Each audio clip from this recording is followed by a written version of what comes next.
Chapter 41 Blood Incarnation. Lear looked at the holy sword condensed by the golden law in astonishment. Why do the judge's skills, sword of punishment, and golden law combat profession's skills appear here? He looked in the direction of the holy sword's origin. The golden saint Othoniana, the guard Mori, and several other members of the golden sect were watching them eagerly. I finally caught you. The corrupt heretic. Othoniana stared at the two heretics not far away. She had anticipated when they were attacked in the slums before that the corrupt believers would take action again, so she sent people to patrol various places in the royal city every night. I didn't expect to run into him when I was on patrol today. She saw a girl hiding behind a tree and roughly guessed the situation. This was the new mother body found by the corrupt sect. Othoniana walked up to the girl and comforted her. Don't worry, little sister. Everything is fine. Leave these corrupt pagans to us to clean up. The girl was stunned for a moment. Wait a minute, Mr. Munger is not. She wanted to say something, but Othoniana and a group of believers of the Golden Rule had already surrounded Lear and the bandaged man. Lear feels fucked up. He's not a believer in corruption. The rotten giant who was bound by the life-binding shackles actually broke free at this moment. He looked at the Golden Church members around him and looked at Lear with eyes full of anger. You actually contacted the Golden Church? We are all pagans. Do you think the Golden Church will spare you? The bandaged man roared. Lear's face twitched slightly under the mask. He was clearly a victim as well. Othoniana was also stunned when she heard this, and then she looked at Lear. Seeing Lear's hideous head and the strange aura emanating from his body, her expression became a little solemn. You are not a believer in corruption? Lear did not answer. Since the Golden Church had come, the girl's safety would naturally be no problem. He had to run away quickly, but before he could run, Ophelia seemed to sense something and stared at him with her beautiful eyes. You are the bastard that night. Ophelia remembered. She felt the elusive weapon in Lear's hand, the same one who lured her to the priest's room in the Golden Cathedral. You damned heretic, did you publish the story in the newspaper? Othoniana questioned. She had doubts after seeing the story about liking little boys. She had just caught the priest playing with a little boy a few days ago, and then the newspaper published an article about her liking little boys. She would never believe it was a coincidence. Madam, have you got the wrong person? Lear was sweating profusely. Maybe I recognized the wrong person? You'll know when I catch you. Ophelia stared at Lear without taking her eyes off him. She even ignored the real corrupt sect members standing by. Seeing that he was being ignored, the bandaged man took out a small blue bottle from his arms and drank the liquid inside. Lear caught a glimpse of the bandaged man's actions from the corner of his eye and his eyes widened immediately. He recognized the small bottle. It was the game prop he had intended to obtain in the slums not long ago, but how could it end up in the hands of followers of a corrupt sect? The vial was a powerful item, and Lear remembered its properties. Name, Blue Secret Dewdrop Bottle. Category, Legal Relics. Introduction. The Dewdrop Bottle gathers powerful magic and can produce a drop of Blue Secret Dew every day. Effect, take the Blue Secret Dew drops, and for the next 24 seconds, all your skills and spells will be free of consumption, and the cooldown time is hours. Like the Blood Prisoner Mask awarded as a reward for the previous mission, it is a relic of law. Law relics are another type of props in the game besides equipment. They have various effects and are extremely rare. In the previous life, the bottle of Blue Secret Dew drops belonged to a peculiar wizard. For this item, the wizard learned a large number of spells with short cooldown times and could be cast instantly. After drinking the Blue Secret Dew drops, the wizard was like a machine gun turret within 60 seconds. Lear's eyes turned, and an idea suddenly came to his mind. He said to the bandaged man beside him, a friend, we are all pagans. Do you want to join forces? Otherwise, I'm afraid we won't be able to escape. The bandaged man put the dewdrop bottle into his arms and snorted disdainfully. No need. After taking the Blue Secret Dew drops, he can use the carrion giant again, and maybe he can fight against the Golden Saint. The bandaged man roared, and the corrupt black fog appeared again. When the black fog dissipated, a 5-meter-tall giant appeared in front of everyone. Lear was a little worried. The bandaged man could not communicate. With his current abilities, how could he get the Blue Secret Dewdrop bottle under the siege of the Golden Saint? Just as he was silent, the system panel appeared in front of him. You completed the mission girl's request. You have gained 50,000 experience points. The intermediate Blood Apostle skills Bloodthirst and Blood Incarnation. New skill information appeared in Lear's mind, and his eyes turned deep as he looked at the rotten giant rushing towards the Golden Saint. Golden Saint, you killed my brother, and today I will make you pay the price. the carrion giant roared, and rushed forward with violent power. Lear shook his head, thinking that the followers of this corrupt sect were a bit brainless just now. Even he was able to fight the carrion giant, let alone the Golden Saint. The other party is the daughter of the Golden Law, possessing the dual skills of prayer and judge. An invisible ripple appeared, and the carrion giant was knocked back. It fell to the ground and hesitated for several seconds. The rest of the golden cultists also launched attacks one by one. Not feeling forgotten, Lear stood there, looking at the people of the Golden Church who were fighting like a boss. In the crowd, the Golden Saint was fending off the carrion giant while observing Lear on the other side. She gritted her teeth. Even though the carrion giant was no match for her, it was like a fly that kept pestering her, preventing her from devoting her attention to dealing with the heretics on the other side. We must not let that bastard get away. Ophelia hated Lear on the other side even more. She raised her scepter, and the sacred golden law shone advanced skill, golden fury, advanced skill, light storm. Suddenly, the whole sky seemed to be illuminated. The storm of light enveloped the carrion giant, and the purifying power of the golden law continued to erode the carrion giant's body. In the light, the carrion giant gradually turned into ashes, and the bandaged man fell out of it. Lear watched quietly and saw the bottle of blue secret dew droplets fly from the bandaged man's arms to the ground. In an instant, he activated the Aslan royal swordsmanship, increasing his speed to the extreme. In the blink of an eye, he arrived next to the bottle of blue secret dew and reached out to grab the bottle in his hand. You dare not run away and steal the spoils of our golden church. Ophaniana looked at the heretic in front of her, feeling hatred but also a little curious. That is not the power of corruption. There are other heretical sects in the royal city besides the corrupt sect. She threw a confession up. Once again Lear felt what it was like to have overindulged himself, but this time he took his time. He raised his head and smiled at Ophelia. My dear saint, please forgive me for writing those blasphemous articles. I thought the priest liked little boys, and the saint should be the same. The light voice echoed in the dark night. Ophaniana thought that the heretic in front of her could say something nice, but she didn't expect that he was still teasing and ridiculing her. You deserve to die. A holy sword condensed directly in the air and pierced straight into the heretic's chest. Lear was indifferent. He left Ophelia with a smile at the end. We will meet again.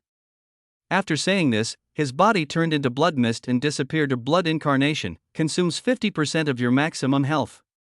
You can construct an incarnation condensed from blood, which has 50% of your own abilities. It lasts for 3 hours. You can transfer the positions of the incarnation and your real body during the duration.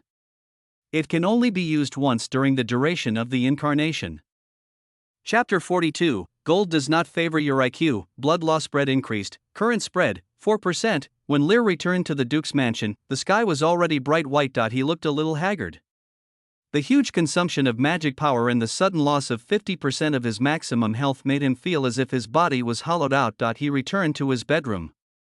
Eno and Adele had already woken up and were talking to each other, as if they were whispering between girls. Lear hugged Eno and bit Eno's neck before the little maid could react. Blood flowed into his body through the wound, and the feeling of powerlessness in his body was quickly fading away. On the other hand, Eno's whole body went limp and he could only let Lear hold him. Feeling his body recovering, Lear opened his mouth with a hint of excitement in his eyes. A lot of things happened tonight, and I was almost caught by Ophelia, but the gains were also huge. The spread of the blood law had been improved, and he had obtained the blue secret dewdrop bottle and mid-level blood apostle skills of blood incarnation and bloodthirst. Thanks to the incarnation of blood, he escaped from Ophelia without anyone noticing. As for the bloodthirst, this is a skill that surprised Lear. By sucking blood and devouring the magic power in the target's body, he could quickly recover his own state. There was also a very low probability that he could obtain the target's talents and skills through the target's blood. This effect could only be triggered once on the same target, but it was powerful enough. Master. Eno's soft voice suddenly came to his ears. Lear came back to his senses. The little maid's face was rosy, but she looked a little listless. He showed an apologetic expression. Sorry, Eno. I was a little inconsiderate. The bloodthirst could devour magic power through blood. Magic power was the core strength of professionals. When magic power was exhausted, even if it didn't cause substantial damage to the body, the person would feel powerless. You should have a good rest today. I'll leave the affairs of the mansion to other maids. Lear stroked Eno's hair, then looked at Adele beside him. Adele, well, you're my woman now, but I hope you can continue to stay in the Duke of Norton's mansion. Didn't Duke Norton ask you to find out about my father? Just tell him that my father will come to the royal city in the near future. When Duke Norton makes other moves, tell me again. Is that all? Adele nodded. She knew that although Lear accepted her, she couldn't just be a vase. She had to show her own value to get Lear's attention, that's all. Lear nodded. Norton Palace. Eric walked into the living room, saw his father, frowned and asked, "Dad, Adele hasn't come back all day?" Duke Norton looked up and was somewhat surprised that Eric could already stand up, with a crow standing on his shoulder. He didn't ask about these things, but warned, "I've given Adele a task. From now on, you must not interfere with what Adele wants to do, and you're not allowed to bully her again. Do you understand?"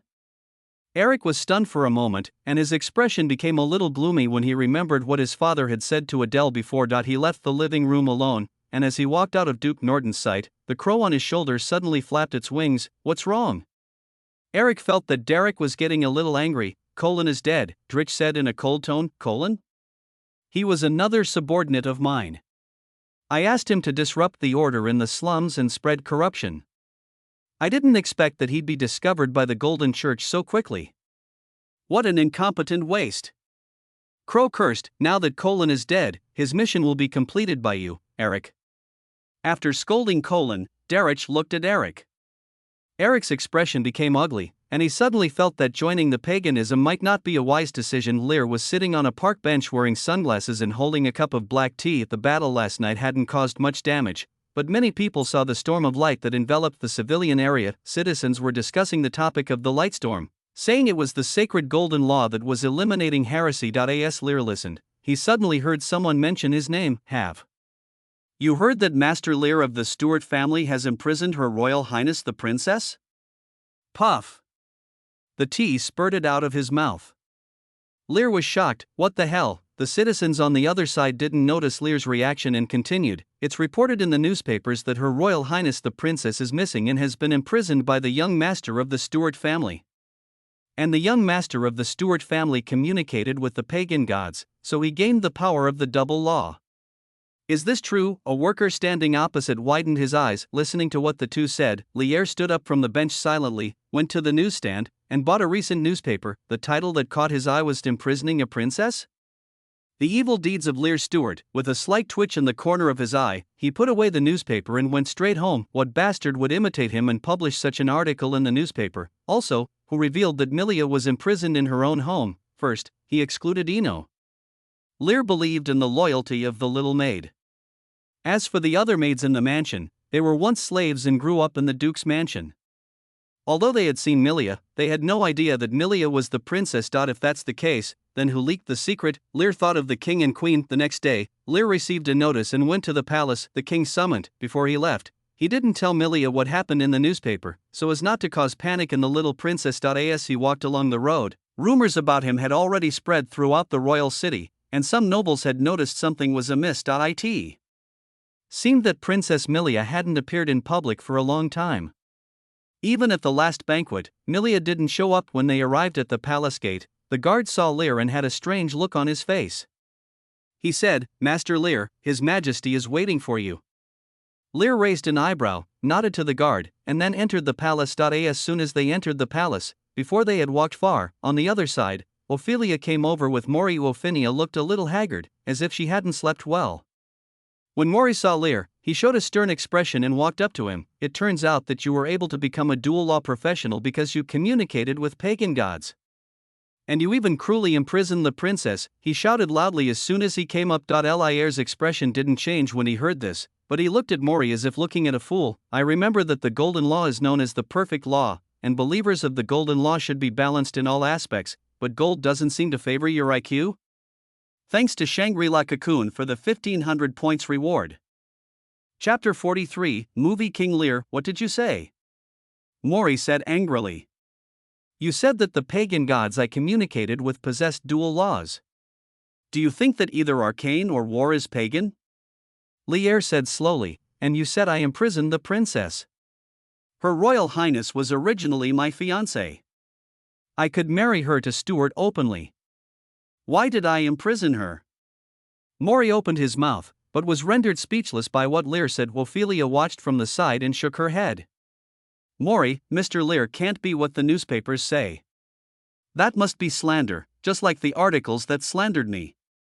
She recalled the rumors that she had been framed, and couldn't help but feel a sense of sympathy for Lear. They were both victims. Lear glanced at Maury and said nothing more. The three of them walked towards the palace together. When he arrived at the hall, many nobles were already there, and they all looked at Lear with strange eyes. Lear stepped forward and said before Rosser could speak, "Your Majesty, is Milia really missing?" His expression was somewhat gloomy, more like a question. Rosser was stunned for a moment, then looked at Lear with deep eyes. "Milia is indeed missing." "Milia is missing. Why didn't you do anything?" "I didn't even see you send out soldiers to search." Lear's voice suddenly became louder and he said angrily. The nobles around looked at each other in surprise. Lear actually dared to speak to the king in such an attitude, which was extremely disrespectful. Of facing Lear's repeated questioning, Rosser's expression looked a little ugly. Seeing Lear's abnormal look, he roughly guessed what the other party wanted to do. Lear probably wanted to express his anger and his concern for Milia with this attitude. How could it be possible that he had such real anger? In the newspapers also said that Lear imprisoned the princess. This way he could get away with it and clear Lear of the suspicion that he actually imprisoned Milia. Looking at Lear's expression of anger, which showed no falseness at all, Rosser admitted that this method was clever. But doesn't my king have any face? He really wanted to expose Lear's hypocrisy directly, but he gave up in the end. After all, his daughter was still in the other party's hands. Swallowing the dissatisfaction in his heart, Rosser said in a deep voice, "It's not that I didn't show it. Milia has always been a very independent child. She often goes out to play with the guards. I give her a lot of freedom and let her enter and leave the palace freely. Sometimes she goes to some remote places with the protection of high-level guards. I am not worried. But this time, she didn't come back, and I realized something was wrong." He explained, but the explanation seemed very stiff, and the expressions of the nobles present became strange. The king had always been very fond of Princess Milia, but now it seemed that perhaps it was all fake. Feeling the strange looks from the nobles, Rosser was very angry, but he still had to remain rational. Hearing Rosser's words, Lear smiled secretly. It was just as he thought. The king had no choice but to cooperate with him. Milia is the holder of the heresy law, and Rosser knows it from the queen's attitude. As long as the king does not want his daughter to be tried by the Golden Church, he can only help Lear conceal it. I just wonder if the king knows that he is also a heretic? Lear suddenly thought of a question. He pretended to think, as if he agreed with Rosser's explanation, and sighed, "Your Majesty, Milia is my fiancée. She is missing. I am very worried. Please forgive my rudeness. I want to know, do you have any clues about Milia's disappearance?" When Rosser heard this, his expression eased. He looked at Ophelia on the side and said in a speculative tone, "Milia left before Her Excellency the Saint came. She might have been met with corrupt believers. I have ordered the royal guards to search." "Your Majesty, are you saying that Princess Milia might have been kidnapped by a corrupt sect?" Ophelia asked hurriedly. "Yes, Saint." Rose replied. Ophelia didn't know that the king and Lear were just acting, and her expression became a little ugly when she heard that Milia might have been captured by the corrupt sect. She knew that the corrupt sect would capture pure girls as the carriers of the corrupt disease. If this was the case, Princess Milia would be in great danger. Ophelia subconsciously glanced at Lear, and seeing his worried expression, she decided not to tell Lear the news, so as not to make him even more sad. "The fiancé I just won in a duel not long ago is gone now. It's very depressing." She looked up at the king. "If it was done by the corrupt sect, our Golden Church will do its utmost to help search for the princess's whereabouts." As she said this, she glanced at Lear. This was the only thing she could do. "Thank you, Your Excellency the Saint." Rosser nodded. The princess's case had basically been determined, and the nobles who had come to understand the situation began to leave. They looked at Lear with some pity. What would be the fate of him if he was caught by a pagan? It has been written in many materials that the princess may never come back. The others also had a new opinion of King Rosser. They thought that his previous attitude of doting on the princess was probably just an act. He said that he gave the princess a lot of freedom, but didn't that mean he didn't care? Ophelia sighed and patted Lear's shoulder before leaving, as if to comfort him. When everyone left, only Lear and Rosser were left. The atmosphere became dull for a while, and Rosser said with a fake smile, "You little brat, do you know how much impact your self-willed actions will have on the dignity of the royal family?" Lear smiled awkwardly. "Your Majesty, I have no choice. You know what will happen once Miria's affair with me is confirmed, right? The Golden Church will find Milia. You don't want your daughter to be taken away by the Golden Church, right? Rosser glared. Then you can't tease me like this. After those nobles leave, they will definitely say that my previous attitude towards Miria was just an act. Lear shrugged and said seriously, Your Majesty, sometimes some sacrifices are necessary. Rose shook his head helplessly. At this time, Queen Philia came out from the back of the hall. Seeing the two bickering, she smiled and said, You two are really good at acting. Those nobles and saints were all fooled by you. Rosser looked at his queen. Milia was their child. He really doted on Milia and was even willing to go against his heart and team up with Lear to deceive the Golden Saint. Lear couldn't stand the king and queen flirting with each other, so he asked, Your Majesty, do you have any clues about who published the content in the newspaper? Rosser raised his head. I asked the soldiers to go to the Daily Morning News and ask him. He was also a man who covered his face. He spent 10 gold coins and asked the newspaper to publish those articles. It should be the same person as last time. He is probably a member of the corrupt sect. I just don't know why they would target you. Listening to the king's words, Lear's expression looked a little strange. It was indeed him who had discredited the saint before, but was he going to discredit himself? Chapter 44 The saint who came to your door a week passed by in the blink of an eye. Ophelia has been very anxious lately. She had purified the corrupt believer before, but the spread of corruption in the royal city was not only not suppressed, but it became even faster. Almost 1/3 of the people in the slums have been infected with the disease, and the number is still rising, causing panic among the people in the entire slums. The Golden Church and the royal family have blocked off the slums and stepped up night patrols. The search for Princess Milia is also underway. The Vatican has announced that it was a corrupt sect that kidnapped the princess, clearing Lear of suspicion. During this week, in addition to the spread of corruption, another trouble was also plaguing the royal city. He was the guy known as the Blood Apostle who escaped that day. The Blood Apostle would appear every night, and even newspapers began to publish his deeds. Demons haunted night. Why does the bloody demon punish the villain? Is he righteous or evil? The bloody demon's conspiracy. Reports like these continued to appear in newspapers, and the girl he rescued even accepted an exclusive interview, saying that Mr. Munger, the Blood Apostle, was a good person. Ophanina couldn't understand why a pagan would punish villains every night. This must be a conspiracy. She firmly believed it, and it was the Blood Apostle who slandered her in the newspaper. Such a heretic should go to hell. Ophanina clenched the newspaper in her hand angrily. After a long while, she left the cathedral in a bit of annoyance. She hadn't relaxed much this week. It was not good to bury her head in work all the time. She needed a break. I came to the street outside alone. It was raining outside and the road seemed a little deserted. Many citizens were hiding at home because of the threats from pagans. She walked forward aimlessly with an umbrella in her hand, and before she knew it she had arrived in front of a mansion with the word Stuart written on the doorplate. Ophanina was a little surprised. After thinking for a while, she knocked on Stuart's door. I am the room. Lear was holding a bottle of white powder, which he had just obtained from the black market in the royal city. It is said that a drug that can knock people out with just one drop of it will make them fall asleep. Unless they are professionals at an extraordinary level, even high-level professionals will fall asleep after drinking a drink mixed with just one drop of it. He got this thing in order to kidnap Ophelia. Ever since he escaped from Ophanina's hands that night and then awakened his new blood apostle skills, this thought has appeared in his mind again. Bloodthirst can devour the target's magic power by sucking blood. Once the magic power is exhausted, the professional will fall into a state of powerlessness and cannot use skills. Although the physical strength is still there, it is only necessary to stun the opponent. Perhaps we don't need to wait for Jim to get the item that can seal the power of the law. We can start imprisoning Ophelia now, Lear thought, although he knew that such behavior was abnormal and Ophelia didn't even have any grudge against him, but such thoughts lingered in his mind. Maybe this is the side effect of the golden finger?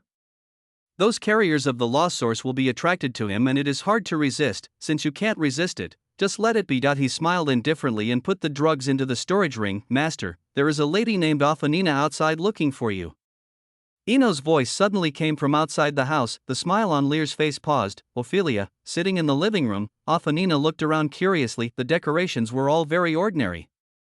As the residence of the Stuart family, it was not as luxurious as she had imagined.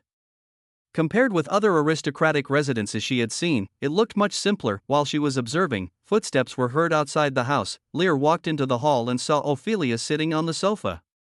When he received the notice from Eno, he was still a little bit unbelievable that Ophelia would take the initiative to find him, and it seemed that she was alone. He had been thinking of some means to coax Ophelia over. "Welcome, Her Highness the Saint." Lear walked forward with a gentle smile. "Just call me Ophanina, Mr. Lear, there's no need to be so unfamiliar." Ophanina stood up and smiled. After all, the two had fought together, and Lear had saved her when they were in the slums, so she still had a good impression of Lear. Lear nodded. "Then I will call you Miss Ophelia. Well, since you have come to our Stuart, please let me entertain you well. I'll ask the cook to prepare dinner, and I'll make sure you can taste the specialties of Brayfield." Ophelia looked at the gentleman-like Lear and smiled politely. "Sorry to bother you then." "No, it's not a bother at all. Rather, it's my pleasure." Lear laughed, a smile that was kind but also had a hint of something special. "There's still some time before dinner. Why don't I show you around and we can talk while we walk?" Lear suggested to Ophelia. Of course." Ophanina agreed happily. The two walked out of the living room together and came to the garden at the back. "Miss Ophaniana, what do you want to talk to me about?" Lear asked casually. Ophelia showed a hint of embarrassment. To be honest, she didn't know why she knocked on Stuart's door. She just wanted to come out and relax, and when she came here, she thought about Lear's experience and wanted to get to know Lear. Ophelia was silent for a while, and then she made up an excuse. "Mr. Lear, you should have heard about what the heretical sect has done in the royal city recently." "Actually, I came here today to get your help." Hearing this, Lear raised his eyebrows. He knew that the royal city had become chaotic recently. He would go out every night to do good deeds. Now the spread of the blood law had reached 30%, and it would not take long to complete the task. Coupled with the rapid spread of corruption, the Golden Church and the royal family became very busy, and even his sister rarely came to see him. After learning that the princess was kidnapped, Avian was more anxious than him and vowed to help Lear rescue the princess, which made Lear feel a little guilty. "Miss Ophanina, I am willing to help with the matter of the heretical sect, but as you know, my fiancée has been kidnapped by the corrupt sect, so I will only prioritize searching for Milia's whereabouts," Lear said, pretending to be sad. Ophanina played with her hair and listened to Lear's answer, and suddenly her heart became heavy. The corrupt sect kidnapped Milia. Based on her understanding of the corrupt sect, she was likely to have been harmed after such a long time, but Lear still wanted to rescue the princess. Lear is such a pitiful person. She looked at Lear and finally decided not to dash Lear's hopes, as that would be too cruel. Just when Ophelia felt sorry for Lear, Lear suddenly changed the subject and asked, "Miss Ophelia, why didn't I see your guard today?" "There are pagans rampant outside now. You should pay more attention to your safety." Ophelia was stunned for a moment. Is Lear concerned about her safety? She was a little surprised, but still said proudly, "Mr. Lear, don't worry about my safety. I am the saint of the Holy See. Those heretics are no match for me. I was just a little annoyed by work, so I came out to relax alone. Those guys in the Vatican don't know about it." Ophanina blinked playfully. Lear smiled when he heard this. "Is that so? Then I feel relieved." Chapter 45, Sleeping Saint. Dinner time started soon. The maids brought the food and placed it on the table, and Lear and Ophelia sat down. The two of them ate and talked at the same time, and both the host and the guests looked very happy. Eno stood aside with a subtle look on her face, watching Ophanina eating steak in small bites. She saw that Lear had put a lot of white powder in it all melted into the soup, becoming colorless and tasteless. Ophanina gracefully put a piece of steak into her mouth. She was very satisfied with Lear's hospitality. The steward heir in front of her always gave people a gentle feeling, and it was very comfortable to get along with him. As she thought about it, she suddenly felt a little weak. Ophanina frowned, put down her fork, and stroked her forehead. "Miss Ophanina, is the food not to your liking?" Lear asked with concern, as if he had noticed Ophanina's abnormality. Ophelia looked up with an apologetic look on her face. "No, Mr. Lear, I am very satisfied with your hospitality. It's just that I have been busy with work recently and I am a little tired. Excuse me, I need to go to the bathroom." Having said that, Ophanina stood up and slowly walked out of the hall. Watching Ophelia leave, Lear had no expression. After taking the medicine for such a long time without any reaction, he almost thought he had given the wrong medicine, but fortunately, it seems that the effect of the medicine has started to take effect. After putting the last piece of steak into his mouth, Lear picked up the napkin to wipe his mouth, then followed. As Ufanigna walked in the corridor, she felt increasingly weak. She quickly walked to the bathroom and splashed cold water on her face, trying to sober herself up. I raised my head and looked at myself in the mirror, and my face turned a little pale. Have you been so tired recently? She still didn't connect what happened to her with Lear. While she was thinking, the bathroom door behind her was pushed open and a beautiful silver-haired girl walked in. Emilia looked at the blonde beauty in the mirror, and Afanina also looked at Milia, and the two women looked at each other. The atmosphere fell into silence instantly. Ophelia turned her head sharply. She knew the girl in front of her. Wasn't she the princess who was kidnapped by the corrupt sect? Why was she here? Milia also widened her eyes. A beautiful woman she had never seen before appeared in the house. She was not much worse than her in appearance, but her figure was much better than hers. Could she be Lear's lover? Her mood suddenly became a little annoyed and aggrieved. No wonder Lear hadn't come to see her these past few nights. He also said that paganism was rampant in the royal city recently and he had a lot of work. It turned out that he had lied to her. Are you Princess Milia? Afanina said, trying to cheer herself up. Weren't you kidnapped by the corrupt sect? Hearing the words of the woman in front of her, Milia was stunned. Who was kidnapped by the corrupt sect? Wasn't it Lear who kidnapped him? Just as the two women were staring at each other, Lear appeared behind Milia, and he looked at Ophelia with a smile.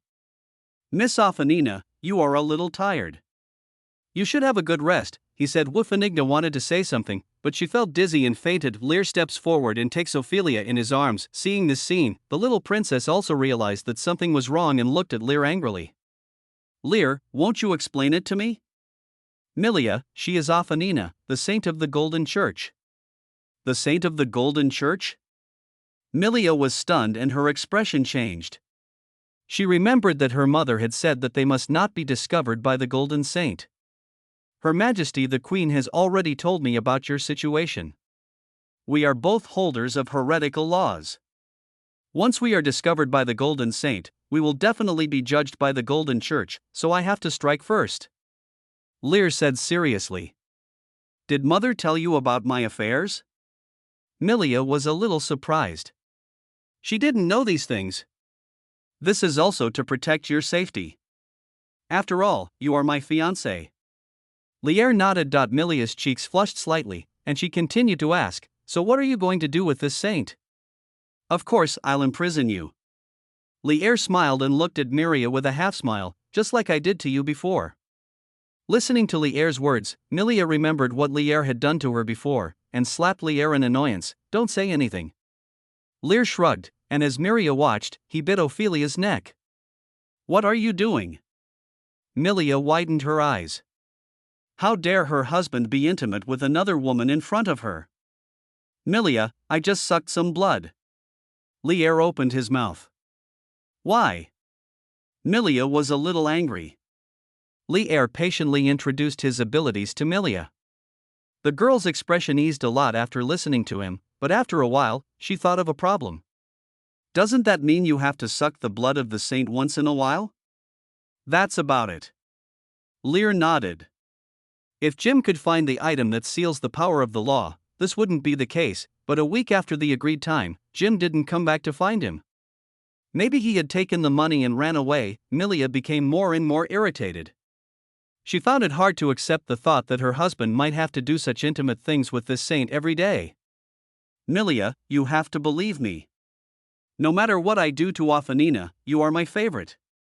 Lear answered seriously. Emilia stared at Lear for a long time, then snorted and turned away. In the dark basement, Afanina woke up slowly.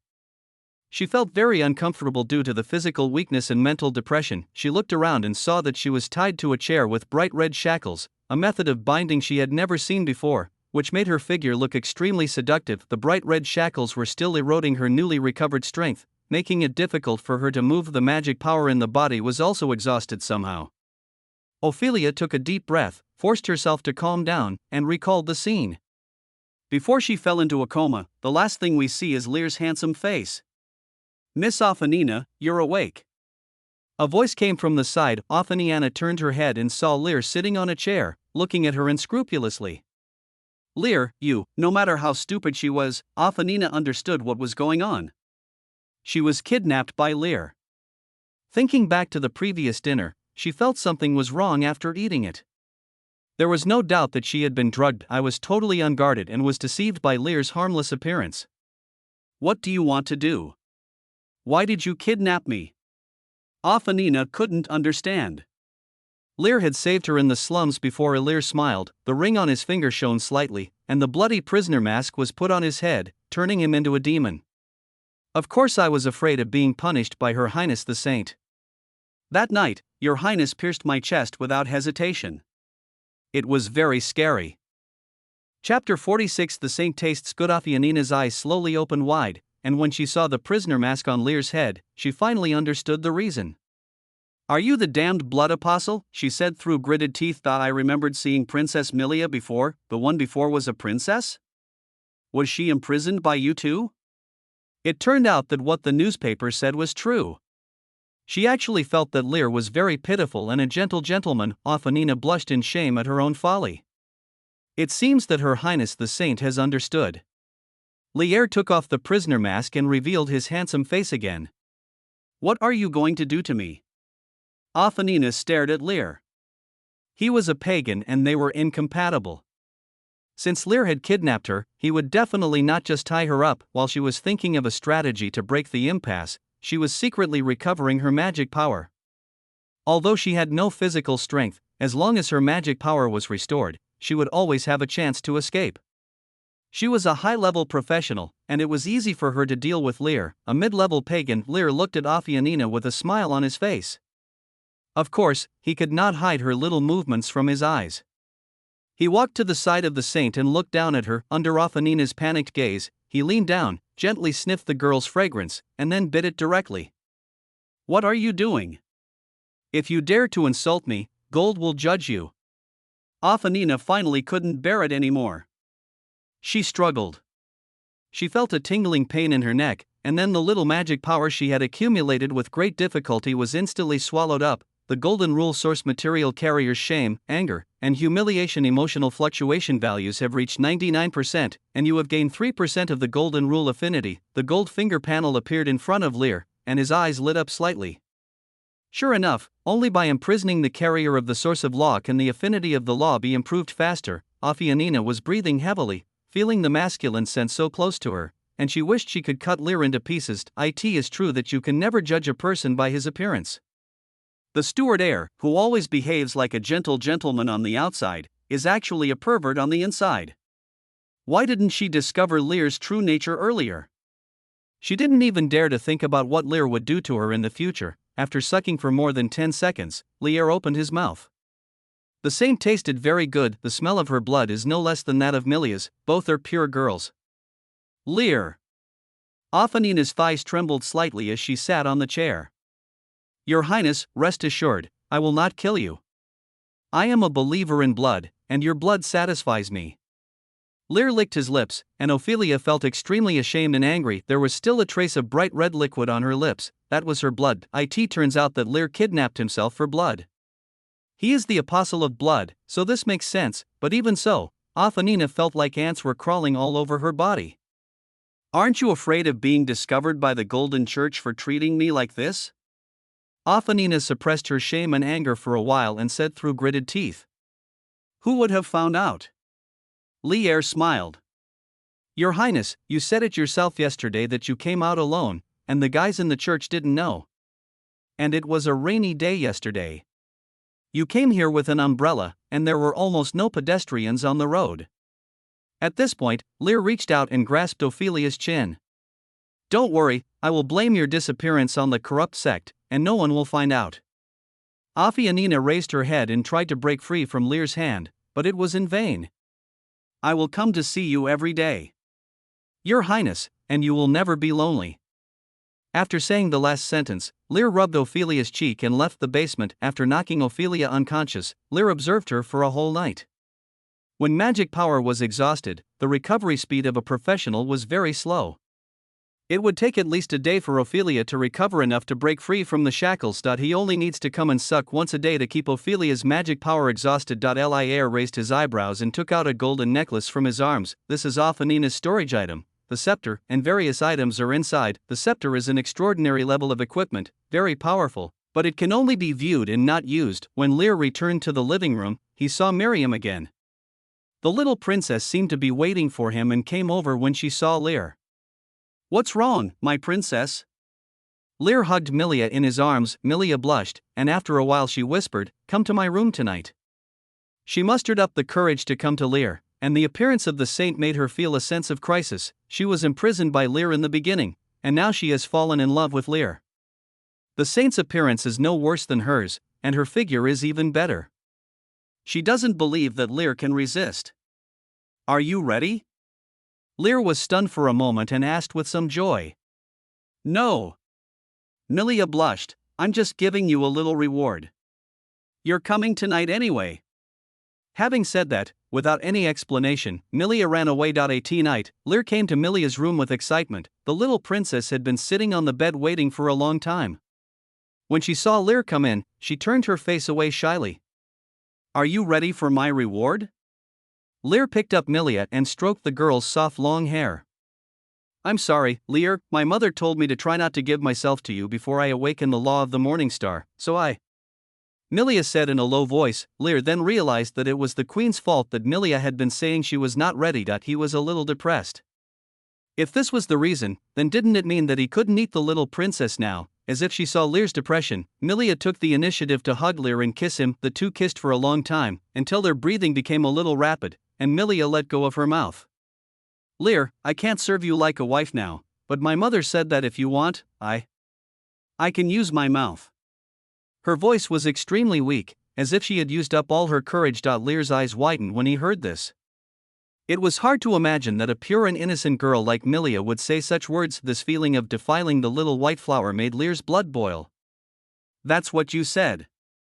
Lear looked at Milia intently. Miria nodded with a blushing face and leaned over Lear's chest. "This is the first time I do this. If I don't do it well, you are not allowed to blame me." The girl snorted. After a while, a burst of lascivious music came from the room. Chapter 47. The suffering of Ophanina. Ophanina was gone. The Golden Church soon realized that something was wrong. "What are you doing, a bunch of idiots? It's been 3 days. And you still haven't found the whereabouts of Her Highness the Saint. You haven't even found a clue?" In the Golden Cathedral, Mori angrily scolded the believers around him, and the Golden Bishop also stood aside with a grim expression. Ophelia had disappeared for 3 days. 3 days ago, when Mori returned to the Golden Cathedral, he found that Ophelia was missing. At first he didn't take it too seriously, thinking that the saint was away to deal with something, but as time went by, Ophelia never showed up. He finally realized the seriousness of the matter. The saint disappeared. Where did she go? Was she kidnapped by the pagans? At this moment, Mori was extremely panicked and could only use rage to hide his true emotions. The saint's status in the Vatican is, to some extent, comparable to that of the Pope, and even the Pope must respect the saint. Through his father's connections, he got the task of guarding the saint after rounds of screening. Although it was a guard, he was just helping the saint. Now the saint is missing, and he, the guard, is completely unaware of it. If the news gets back to the Vatican headquarters, I'm afraid even his father won't be able to protect him. Bishop Gass, I think you also know what the consequences will be if something happens to the saint lady, right? Mori took a deep breath and his expression turned grim. Mobilize all the forces of the Golden Cathedral and find the saint, he continued, his eyes fixed on Bishop Gass. The Golden Bishop was stunned for a moment. Then what should we do with the infected people in the slums? That group of untouchables are worthless. So what if they all die? Besides, this is the royal city of Brayfield. Matters concerning the slums should be handled by the king. Mori responded coldly, what we need to do is to eliminate the corrupt sect and the blood apostle. The disappearance of the saint must be related to them. The Golden Bishop was silent. Mori's words were cruel, but they were true. Most of those poor people do not have affinity for awakened laws. To the Golden Church, their only value is to embody the mercy of gold. When they are needed, they will be shown mercy, and when they are not needed, they can be discarded like garbage. That is it. During these 3 days, Lear went nowhere, walking through the basement and Mila's room every day. The little princess became more and more bold and even dared to seduce him. Afanina still had a look on her face that said she was going to hell, and she was insulted every time Lear sucked blood, but this feeling was actually not bad. The beautiful girl insults you as a pervert and shameless in a fit of rage, and after that you can do nothing but bully her severely. Come on, be good. You didn't want to eat when Ino fed you before, but now I'm the one feeding you myself. Lear sat in front of Ophelia with a bowl of seafood porridge, and rubbed the spoon back and forth on the girl's lips with his right hand. Afanina kept her lips tightly closed, and her face was much paler than it was 3 days ago. During these 3 days, Lear came to suck her blood every day and touched her body at the same time. She had never been insulted like this before, and she would rather starve to death than be insulted by the heretical church. Are you sure you don't want to eat it? Lear looked at Afanina. The saint's will was stronger than he thought. Afanina tilted her head and made her answer clear with her actions. Seeing this, Lear shook his head, scooped a mouthful of seafood porridge into his mouth, then hugged Ophelia and kissed her directly. Afanina's eyes widened as she felt Lear pry open her lips and put the food into her mouth. For a moment she even forgot to resist. Were you kissed forcibly? Ophelia thought that Lear might forcefully possess her, but when this moment really came, she still felt a little panic in her heart.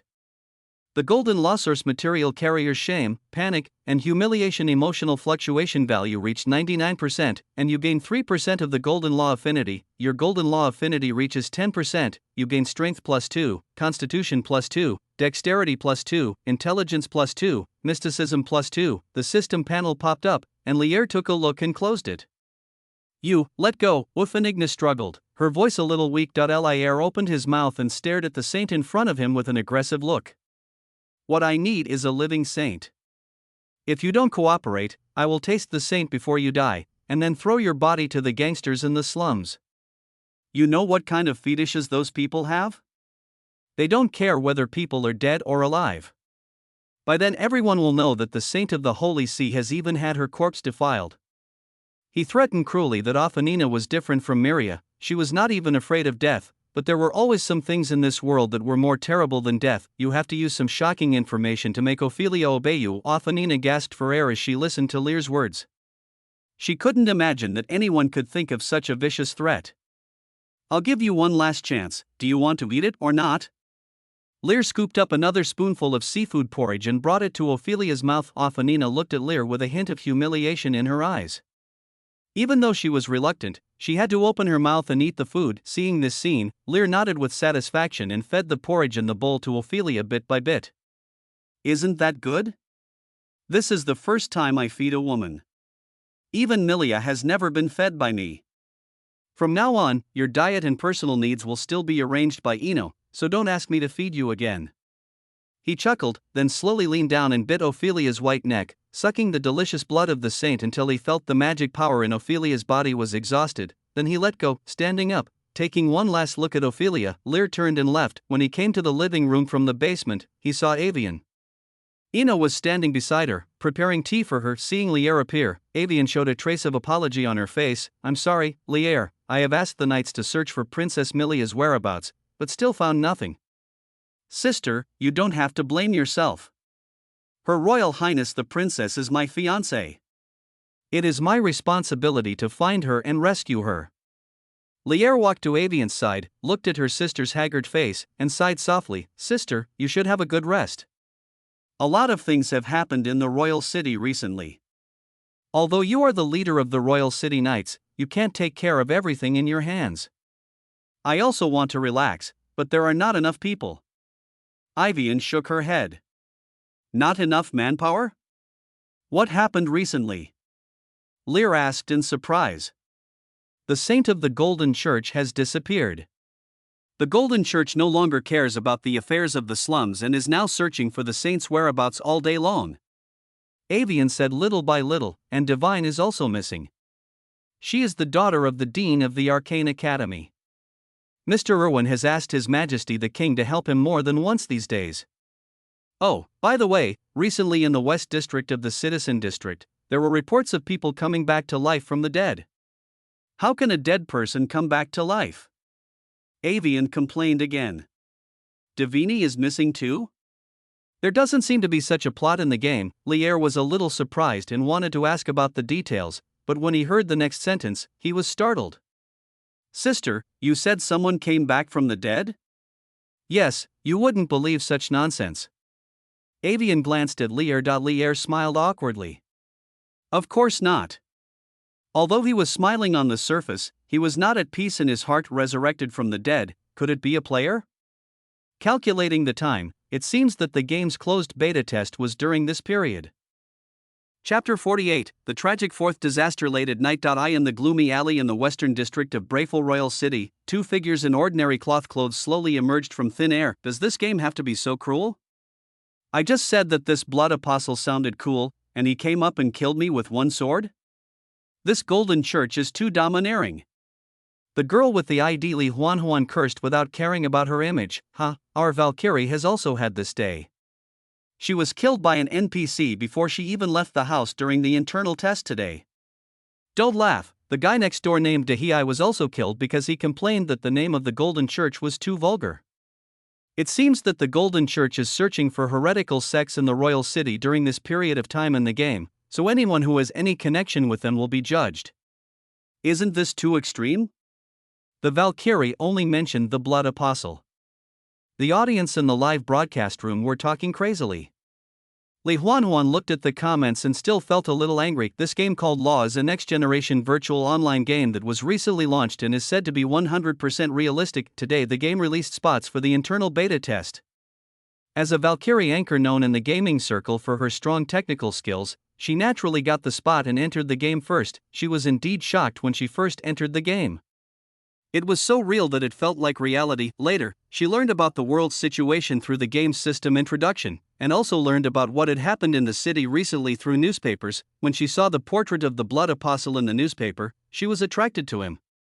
He looked so handsome with such a hideous and terrifying appearance. She blurted out the answer, and was heard by the members of the Golden Church who were patrolling nearby. After some interrogation, these believers of the church actually wanted to arrest her? How could she tolerate this? And then he was killed. I just mentioned it, and they came to arrest me without knowing the truth. And they even wanted to kill me. This golden church may sound grand, but it might actually be a corrupt and evil force. Okay, Sister Huan, he's just a game NPC. There's no need to be so angry. Why don't we take revenge on him after we've improved ourselves? On the other side, the girl with the bun who was resurrected together comforted her. I just can't help being angry. Yao. There's no freedom of speech at all, and that NPC even looked at me with a squinting face. Li Huan still pouted. The girl named Yao shook her head helplessly. Okay, wait until the day before the internal beta ends, and I'll go with you to take revenge on that NPC. Okay, we only have 1 month for the internal beta, so we should hurry up and expand our advantage. Li Huan nodded and said viciously to the audience in the live broadcast room, my family, just watch out. When my level is raised, I will cut that rogue NPC into pieces before the internal test is over. Otherwise, I will not be called a Valkyrie. Valkyrie, stop talking so harshly. Look behind you. The rogue NPC has come to your door. Valkyrie, you are in trouble again. I thought the audience in the live broadcast room would cheer for me, but a series of barrages left Li Huan a little confused. When she turned around, she saw the NPC who had killed her with a sword. Is this how your game works?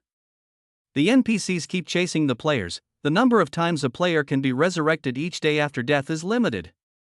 And he even ran to the resurrection point she set up. Will NPCs block the resurrection point? You are indeed a heretic. You have mastered this forbidden power by coming back to life from the dead. Mori stared at the girl in front of him. An hour ago, when he killed the other person, he found that the other person's body was disappearing bit by bit. He immediately realized that something was wrong.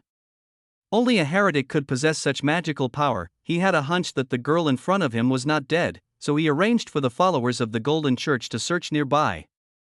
Didn't he find her? Uncle, did you recognize the wrong person? She is just an ordinary girl. How can she be a heretic? Li Huan reacted and said coquettishly, in the game, players can be resurrected 5 times a day. As the rank increases, the number of resurrections will increase with each level. Li Huan doesn't want to use all of her resurrections today on this NPC. The audience in the live broadcast room watched this scene and laughed so hard. Unfollowed, my Valkyrie will never yield to others. That's not what you just said. Do you think Valkyrie is cute like this?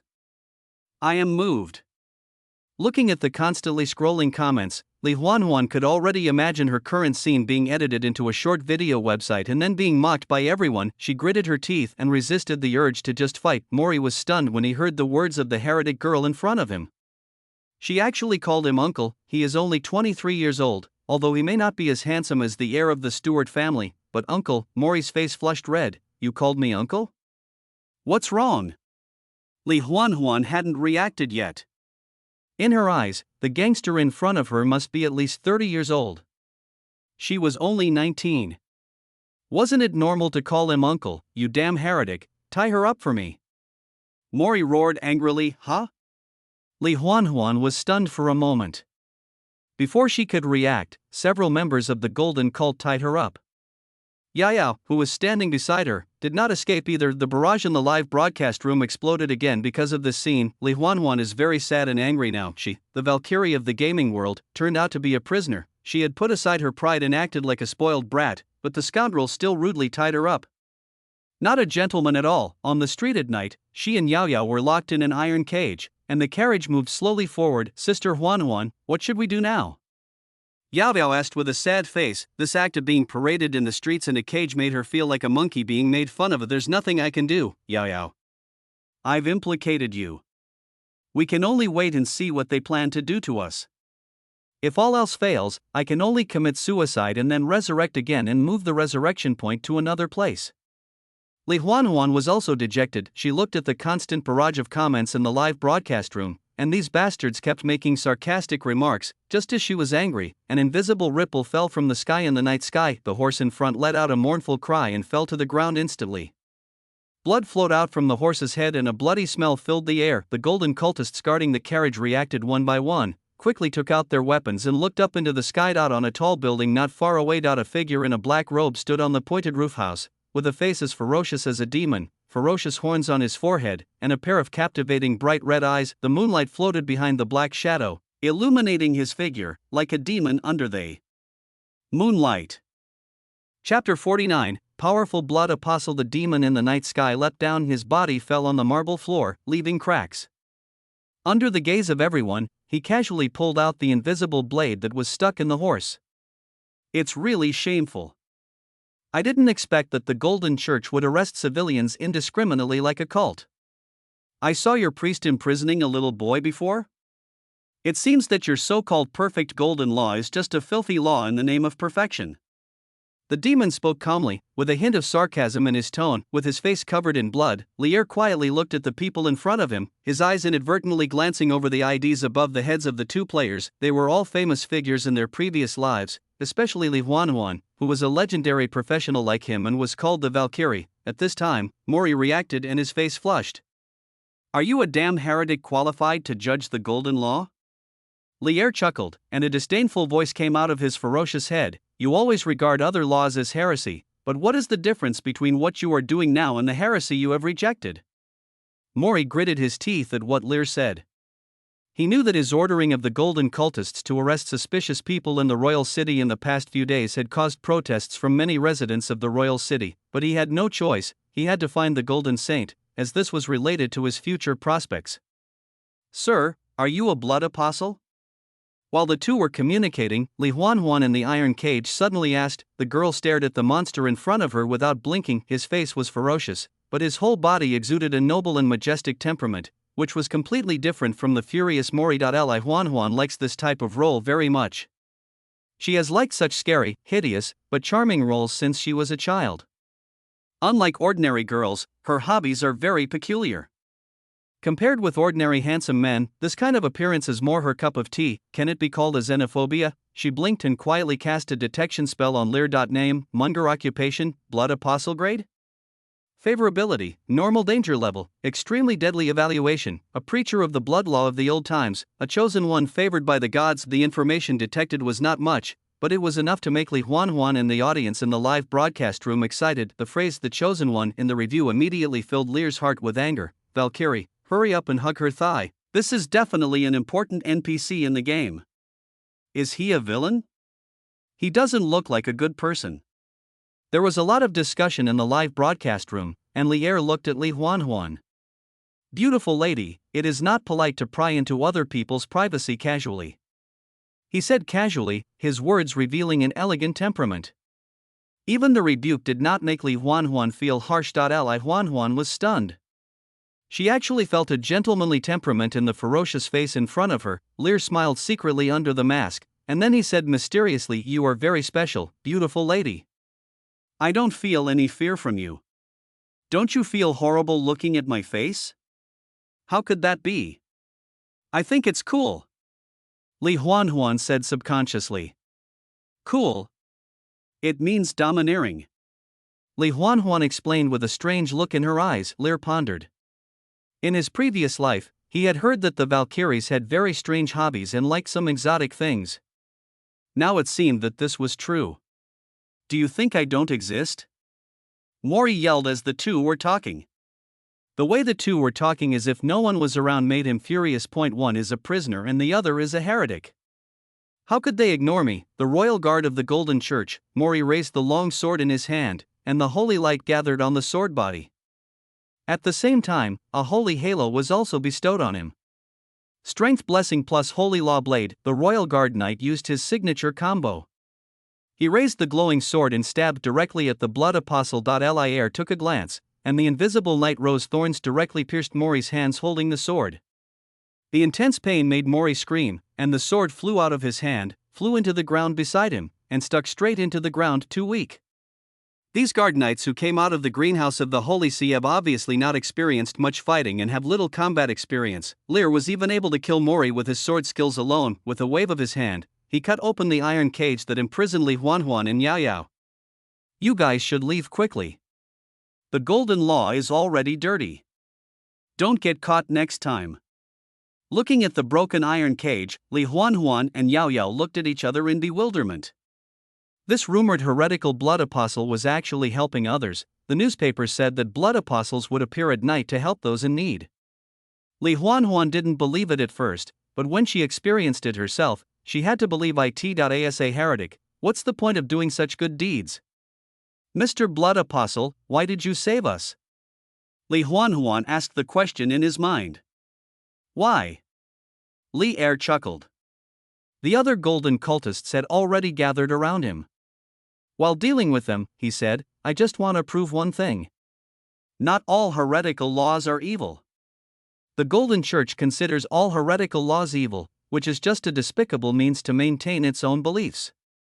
Lear spoke righteously, as if he was more righteous than the Golden Church. He knew that as the anchor, Li Huanhuan was most likely broadcasting live, and most players had not entered the game. That he had to instill in these players the idea that the Golden Church was not a good thing. The world of law is not black and white, the laws of heresy are not all evil, and the Golden Church is not truly sacred. As long as players are made aware of the power of heretical laws, when the game is publicly tested, and various heretical sects appear, there will always be players who will choose to become believers of heresy. At that time, we can also fight against the power of the Golden Church. Looking at Li Huanhuan and Yao Yao, who were lost in thought, Lear didn't say anything else.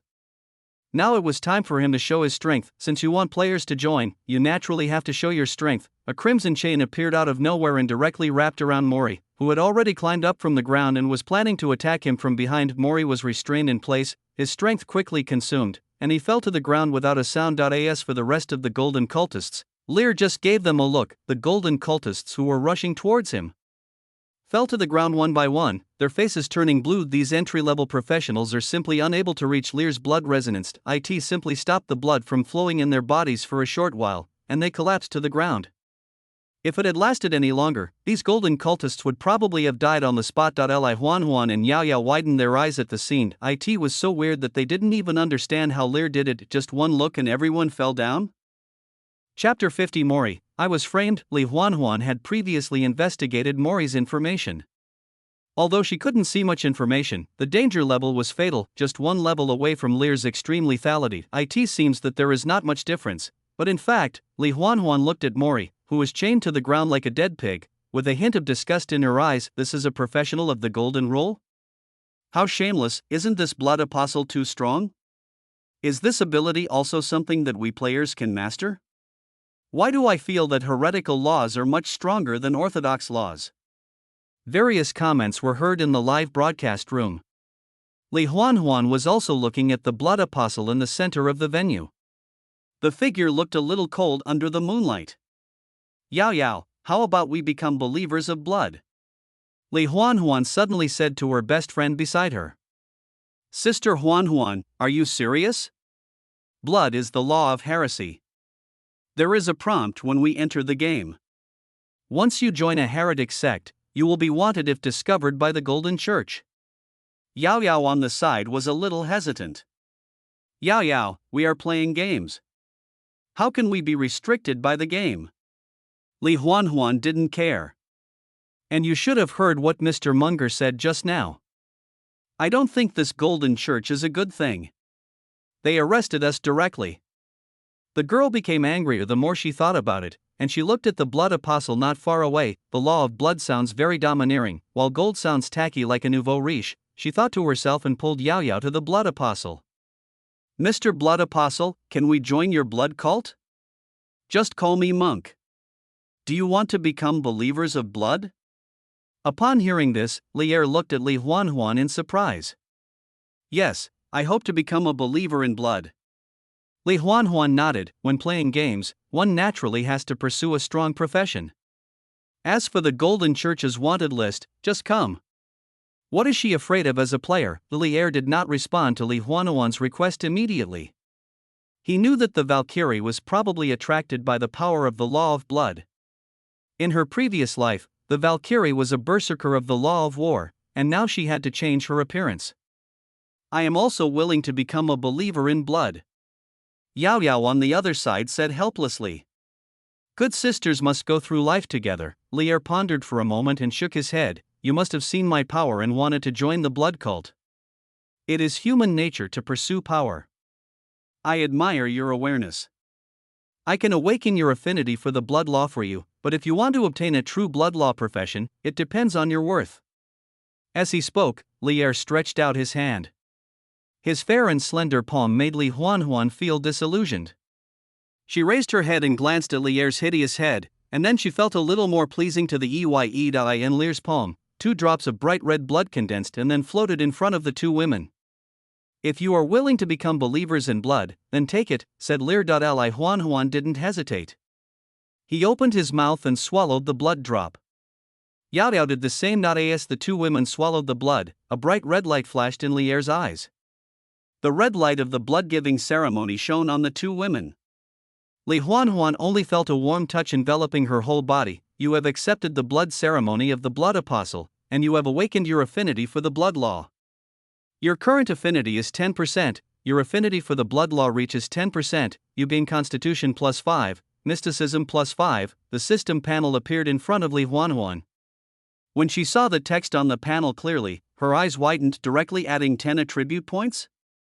Doesn't this mean getting 10 levels for free? Yao Yao on the side had a bewildered look on her face. Her awakened affinity for the blood law was only 8%. Lear sensed something was wrong with Li Huanhuan, and a look of surprise appeared on his face. The affinity of the blood law awakened by the blood ritual is awakened according to each person's talent. I didn't expect Li Huanhuan to have a full value. So she is worthy of being the future Valkyrie?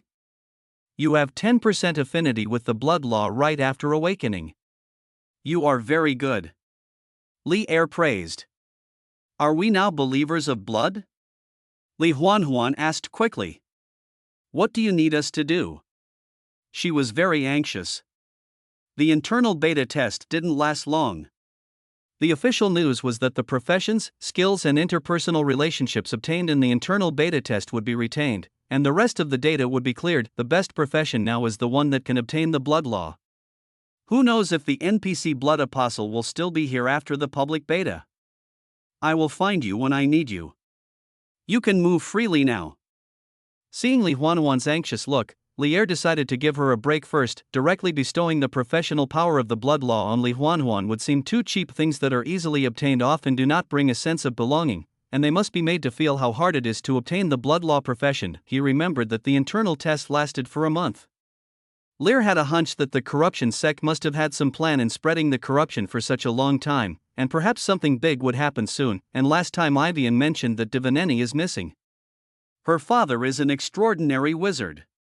This involves an extraordinary professional, and the royal city is becoming more and more chaotic. Lear thought to himself. Li Huanhuan had no choice but to nod in disappointment. The night passed quickly. Li Huanhuan and Yaya logged off, and Lear also left the next morning. Many citizens stopped to watch the battle. Mori was awakened by the cold. When he opened his eyes, he saw the citizens of Wangcheng with strange expressions. Some women pointed at him, and some looked angry. Mori felt a little puzzled, and he suddenly felt a chill in his lower body. He lowered his head and found that he was hanging on the street lamp, and it was completely naked. His short male organ was clearly visible. In just a moment, his cheeks turned red and he began to struggle desperately. After finally regaining some strength, the cloth rope on his body was torn off and he fell off the street lamp. The onlookers around dispersed quickly upon seeing this. They all knew Mori, who had been doing whatever he wanted in the royal city recently and arresting people at will. However, because of his identity, they dared not say anything. Now this is retribution, isn't it? Gleeful glances were cast at him from all around. Mori remembered what happened last night and his blood suddenly rushed to his head, almost fainting. At this moment, a group of golden cultists came over on the road not far away. Leading them was a middle-aged man wearing the robe of a high priest. He had an aura of authority and power. Mori raised his head and finally calmed down, but when he saw the middle-aged man, he suddenly became panicked again. Mori, you better give me an explanation. The middle-aged man stared at Mori, who was in such an ugly state, and said, if it weren't for Rosser sending the message, I wouldn't even know that Her Highness the Saint was missing. And the way you are now, you have brought shame to our Pound family. Father, that's not the case. I was framed. Mori hurriedly explained, but the middle-aged man obviously didn't want to listen to his nonsense. He just waved his hand, and several golden cultists surrounded him and lifted Mori up. When we get back to the Golden Cathedral, I will listen to your explanation carefully. Chapter 51, The True Spirit of Corrupted Laws. Please read later. Yuar Pound is the High Priest of the Golden Church and a royal knight of extraordinary level. He is one of the most powerful people after the Pope and the Saint. As an ambitious person within the Vatican, he was always thinking about how to climb to the throne of Pope. One of his plans was to let his son Mori become the Saint's guard. If Mori could gain the Saint's favor, the Pound family would also gain the Saint's support. He has a great chance of winning the election for the next Pope, but the plan is good, but the reality is cruel. After he received Rosser's letter, he rushed here from the Vatican headquarters without stopping. Mori, you disappoint me. Yuar looked at his son. Not only did he fail to seduce the Saint, he even lost her. Although War knew that even if Mori risked his life, he would not be able to stop the person who could kidnap the Saint without anyone noticing. But although that was the fact, other people did not think so. They will only think that it was Mori's fault. Why is the Saint missing? But you are still alive. War was feeling a little annoyed, thinking that his son did not report the disappearance of the Saint to the Vatican headquarters immediately after discovering it, and seemed to want to conceal it. He wanted so much that he wanted to slap Mori to death. Now he doesn't have to think about competing for the position of Pope. If something really happens to the Saint, he will probably be punished. That old Pope will never miss the opportunity to suppress him. Father, needless to say, I will let Rosser order those nobles to spare some manpower to clean up the corrupt sects and the blood apostles, and search for the whereabouts of Her Highness the Saint. Wu Er waved his hand impatiently. You'd better pray that Her Highness the Saint is safe and sound. 2 days later, it was another rainy day. The royal city has become more depressing than before. Lear and Avian arrived at the palace in a carriage. When he got off the carriage, he saw a familiar figure. Alvin, the dean of the Arcane Academy, walked towards the palace with a haggard look on his face. Tawini had been missing for a week. He had asked the royal family and the Norton family to search with all their might, but there was still no clue. When he saw Lear, an ugly smile appeared on Erwin's face. Long time no see, Lear. He nodded. Lear walked forward. Although he didn't like Devine very much, he had no ill feelings towards Erwin. This extraordinary wizard has a good reputation among the player community, Uncle Erwin. Lear showed his respect. Have you also been summoned by His Majesty the King? Erwin asked. Yes, the royal city is in chaos right now. Even Her Royal Highness the Saint is missing. Lear nodded, and then asked casually, I heard that Divine is missing too? Erwin sighed. You also know about this? It's all my fault. I shouldn't have let Divine go out alone. The royal city has become so chaotic. but I didn't have any sense of crisis at all. Uncle Irwin, don't you have any clues? Lear asked. Alvin thought for a few seconds and shook his head. Tewini disappeared too suddenly. Maybe it has something to do with the disappearance of the princess and the saint. Lear did not comment on this. He was responsible for the disappearance of the princess and the saint, but Tewini had nothing to do with him. The two chatted for a while and walked into the palace. Many nobles had gathered in the meeting hall. After more than 10 minutes, King Rosser came out with a middle-aged man. The man was wearing a white robe with gold edges, and behind him stood Mori and the believers of the Golden Church. Thank you all for coming to this meeting. I believe many people know the content of this meeting. The king got straight to the point and said, recently, many followers of heretical sects have appeared in the royal city and caused trouble. They kidnapped my daughter, the daughter of the dean of the Arcane Academy, and even her Highness the Saint. Many civilians have also died from the plague they spread. I need the help of professionals from each family. Rosser looked at everyone present. These nobles had all trained some professionals in private. As for paganism, the ordinary soldiers of the Royal City Army had no way to deal with it. Once infected with the disease of corruption, the soldier corps is no different from the paupers in the slums. Only professionals can resist corruption. All the professionals trained by the royal family have been sent out, but they are only enough to maintain the current order in the royal city. Let me tell you, Rosser. The middle-aged man standing behind Rosser interrupted the king. My name is Pound, the leader of the Golden Church Guards and the high priest. The middle-aged man glanced at the whole place. The disappearance of Her Highness the Saint has angered the Pope. I need your cooperation to eliminate the heretical sect and find Her Highness the Saint as soon as possible. The man's tone was very serious. Many people present frowned, and even King Rosser showed an unhappy expression. Looking at the arrogant man in the center, Lear raised his eyebrows. The high priests of the Golden Church are all extraordinary professionals and should not be underestimated. Seeing that no one spoke, Lear continued to speak arrogantly. The way you searched for heretics in the past was too inefficient. If you want to quickly clear out the heretics in the royal city, you must let the heretics come to you on their own initiative. King Rosser frowned and asked in a deep voice, Sir War, those heretics are not fools. Why would they come to us on their own initiative? Rose, you say that because you don't know the purpose of the corrupt sect spreading the plague.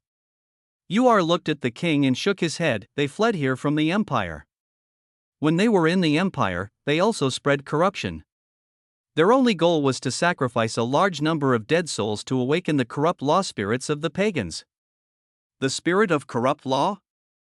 Rosser repeated the term. Yes, that is the god of heretical laws, who has survived from the old times.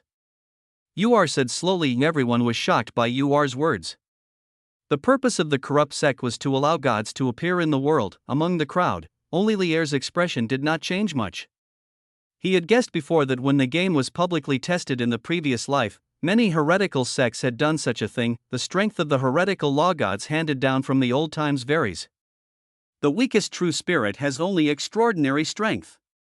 As for corruption, since he was eliminated by the saint during the internal test, it means that his strength will not exceed that of the extraordinary. After all, the saint is only a high-level one, and the high priest in front of him is just an extraordinary professional. However, even the extraordinary level of divine spirits and extraordinary professionals are two different concepts, and the gap between the two is huge. What will you do to attract the pagans? The king inquired. Upon hearing this, Lear showed a ferocious expression on his face. It's very simple, just purify all the people infected with the corruption disease. Without the undead transformed by corruption, what will they use as sacrifices? Chapter 52. I never believe in the golden rule. Please read. The entire meeting hall fell silent. Everyone looked at who was standing in the center, as if they were looking at a madman. How many people in the slums are infected with corruption now? At least tens of thousands of people purified at once. Lear's expression also became a little ugly, but he was speechless. Currently, he only knows that high-level prayers can cure the poor people infected with corruption, but the only high-level prayer in the royal city is the Golden Bishop. Moreover, the cooldown time of the skill god's blessing is also very long. In other words, the poor people infected with corruption are already half a step towards death, but it's just a matter of time. Sir War, do you know what you are talking about? King Rosser was furious. There are tens of thousands of poor people infected in the slums. So what? Lear glanced at the king expressionlessly. Didn't Her Highness the Saint tell you? In order to cure the corruption disease, a high-level prayer must be performed. Do you think you can save so many people? Instead of letting them die in agony, it would be better for us to purify them directly. There is still a chance to lure out the corrupt sect members. Those believers who can bring corruption through death, that is their final value, and the golden rule will bless them. As Lear spoke, no one interrupted. Perhaps killing those infected with the corruption disease was the right choice, but no one wanted to bear the infamy of the massacre. You have triggered the decision task of corruption, A-level. The followers of the corrupted law want to summon the corrupted true spirit in the royal city, while the golden high priest is ready to purify the entire slum. How will you choose? Mission Option 1, help the Golden Church purify the slums and thwart the conspiracy of the corrupt sect. Quest rewards, 100 million experience points, Golden Law affinity plus 10%, True Silver Holy Sword. Mission Option 2, stop the Golden Church from purifying the slums and assist the corrupt sect in awakening the corrupt true spirit. Quest rewards, 100 million experience points, Corruption Law affinity plus 10%, Corrupted Scepter. Task Option 3, you are an apostle of blood, why do you obey gold or corruption? Maybe you can try to become a savior? Quest reward, 100 million experience points, Blood King's robe. Note, the gods are watching you. Your choice will have different consequences. Please consider carefully. A task panel suddenly popped up in front of Lear's eyes. Looking at the information on the panel, he fell into deep thought. Decision missions are very common in games. They are usually missions that have a significant impact on the plot. Players can choose different mission routes, compete with each other, and finally leave the only winner. Lear was not surprised that the task was triggered, but what did this notice mean? A god was watching him. Which god? The Lord of Blood. Lear felt something was wrong, but he couldn't put his finger on it. He shook his head and didn't intend to make a decision immediately. He was just a weak, pitiful, and helpless mid-level professional. As the leader of a cult, he doesn't even have many subordinates he can use, so naturally he would let the tough guy take charge of such a big matter. He would wait and see how things develop before making a decision. So, who among you is willing to complete this glorious task? In the center of the hall, Lear's eyes swept over everyone. In the crowd, Lear raised his head and looked at the high priest with some disdain. Proposing such a decision that will definitely bring you criticism, but wanting others to do it is really like being a whore and trying to be a saint. He said directly, sorry, our Stuart family will not get involved in this matter. Lear's voice broke the silence, and everyone looked up. Lear fixed his eagle-like eyes on Lear. You want to reject my proposal? Yes, Your Excellency the High Priest. Lear nodded nonchalantly. Lear narrowed his eyes. I know you. You are Albert's son and Stuart's heir. But with that, do you have the courage to disobey me? A powerful aura surged towards Lear, and the nobles around him scattered. Feeling the pressure on his body, Lear just raised his eyebrows. His physical fitness has reached 76 points. Generally, only high-level professionals who have added points to their overall strength will have such attributes. He is even stronger than many extraordinary level professionals. This pressure has no effect on him at all. He looked at the strong Lear and laughed. Sir Lear, what you said is not quite right. Disobey you? Even if you are the high priest of the Golden Church, you don't seem to have the power to command me, right? We, the Stuart family, have always been believers in war. Even though I am a wizard, I have never believed in the Golden Rule. Or do you think, High Priest, that the Golden Law is above war and arcane? That you can command the followers of war and arcane at will? As soon as these words came out, the hall became silent again, and even Lear's expression changed. He just wanted to use his strength to make Lear surrender. If he agreed to what Lear said and believed that the Golden Rule was superior to war and the arcane, it would be a clear provocation. Although the Golden Rule is indeed stronger than war and arcane in terms of its dissemination and the power of its believers, facts are facts, and it is different to admit it in person. That's not what I meant. You are the nobles of the kingdom. Heretics have appeared in the royal city. Don't you nobles have an obligation to do your part? Lear quickly changed his words. You are right. We are the nobles of the kingdom and we should contribute to the safety of the royal city, but not in this way. Lear shook his head. Purifying the slums was a suggestion made by you, the high priest. Since you think this is an honorable mission, wouldn't it be better for the Golden Church to do it? Eliminating heretics is also the mission of the Golden Church. As for what you said about finding Her Highness the Saint, Lee paused for a moment and looked at Maury, who was standing aside. I heard that your son Maury was the guard of Her Highness the Saint. Her Highness the Saint was missing, but he knew nothing about it. This is a great dereliction of duty. In that case, why not give this mission to him? It's both glorious and can atone for not being able to protect the saint. Isn't that killing two birds with one stone? The nobles looked at Maury, who had been silent behind War, and then they knew Maury's identity. They looked at Lear with some disdain. Did the high priest make this suggestion because he wanted to find the saint quickly? To make up for his son's negligence, Maury, who was silently watching his father showing off his prowess, how come the atmosphere changed in an instant? When he heard Lear's words, his face changed suddenly. His father had told him about this proposal last night, intending to find a noble to take the blame. How come it has now boomeranged back on him? War was in a dilemma at the moment. His son had already made a mistake. If he continued to bear the blame, wouldn't he be completely ruined? He looked at Lear, who was smiling not far away. On the surface, he was thinking, but in his heart he was burning with anger. I see everyone thinks my suggestion is good? What do you think, Your Excellency the High Priest? Lear glanced at the nobles around him and said with a smile. Chapter 53, The Isolated Slums. Seeking follow-up reading, War had a gloomy face and did not respond to Lear's question. Instead, he looked at the other nobles and said, It seems that you all have some opinions on my proposal, but it doesn't matter. If you have any opinions, just put them aside for now. The Golden Church will not force orders on believers of other sects, and certainly will not excessively interfere in the internal affairs of the kingdom. His expression instantly became righteous, and even Lear felt a little shameless. As expected, to become the high priest of the Golden Church, one needs not only strength but also a strong face. Maury, who was behind Whirl, breathed a sigh of relief and looked at Lear with some resentment. King Rosser coughed twice and said, Well, if that's the case, let's leave it at that for today's meeting. We'll discuss the infected people in the slums later. Everyone, please send your family's professionals to participate in the patrol mission in the royal city. This time the heretical sect is coming with great force. I hope you can all unite against this enemy. The king gave Ur a way out, and the nobles around him also agreed. They lived in the royal city and could contribute to the order of the royal city, but massacring the people in the slums, they don't want to do that. Ur also nodded and looked at Lear with deep eyes. This is the first time I see you, the heir of Stuart who masters the double law. You are smarter than your father. Thank you for the compliment. Lear smiled. War snorted lightly, stopped talking to Lear, and led Maury out of the hall. Only when he led Maury into the deserted garden did War's expression turn grim. Father, why don't we force those nobles to purify the slums? Even if Lear refuses, do those ordinary nobles dare to disobey us?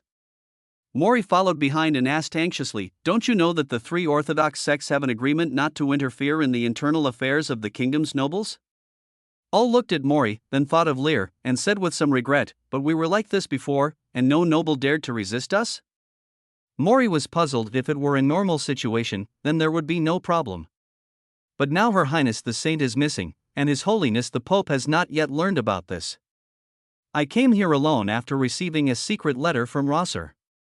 Otherwise, why do you think I was the only one here? Wuer shook his head and became irritable again. Those nobles have no idea how important the saint is to the church. If the matter gets out of hand and gets reported to the Pope, I'm afraid the church's judgment army will come over and you'll have to be arrested and thrown into the dungeon. After listening to this, Maury realized the seriousness of the matter. I have concealed the news of the saint's disappearance from you. I am afraid that the Pope has learned about my leaving the Vatican. This matter cannot be concealed for long. You'd better pray that we can find the saint. If you still can't find her, you will have to purify the slums to lure out the heretics. If you're lucky, you can find Her Highness the Saint.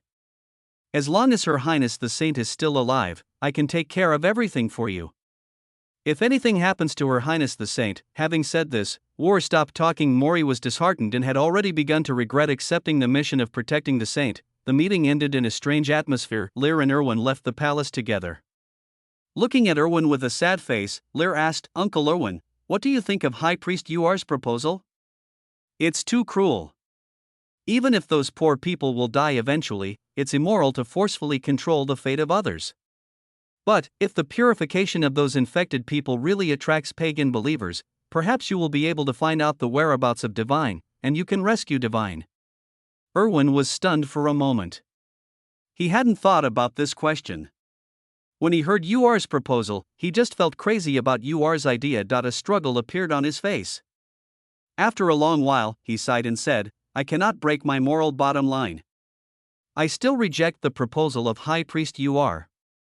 Lear raised his eyebrows.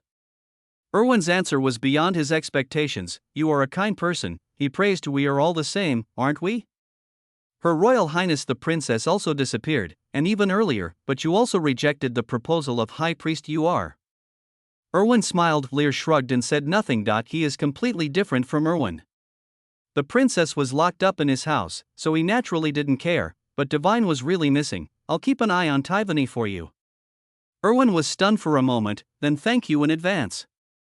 It seems that Tivany and you had some disagreements before. If Tivany can come back alive, I will ask her to apologize to you. After saying that, Erwin patted Lear on the shoulder and turned to get into the carriage. Watching the carriage slowly leave, Lear also got into his own carriage. Perhaps he could make use of the power of those players.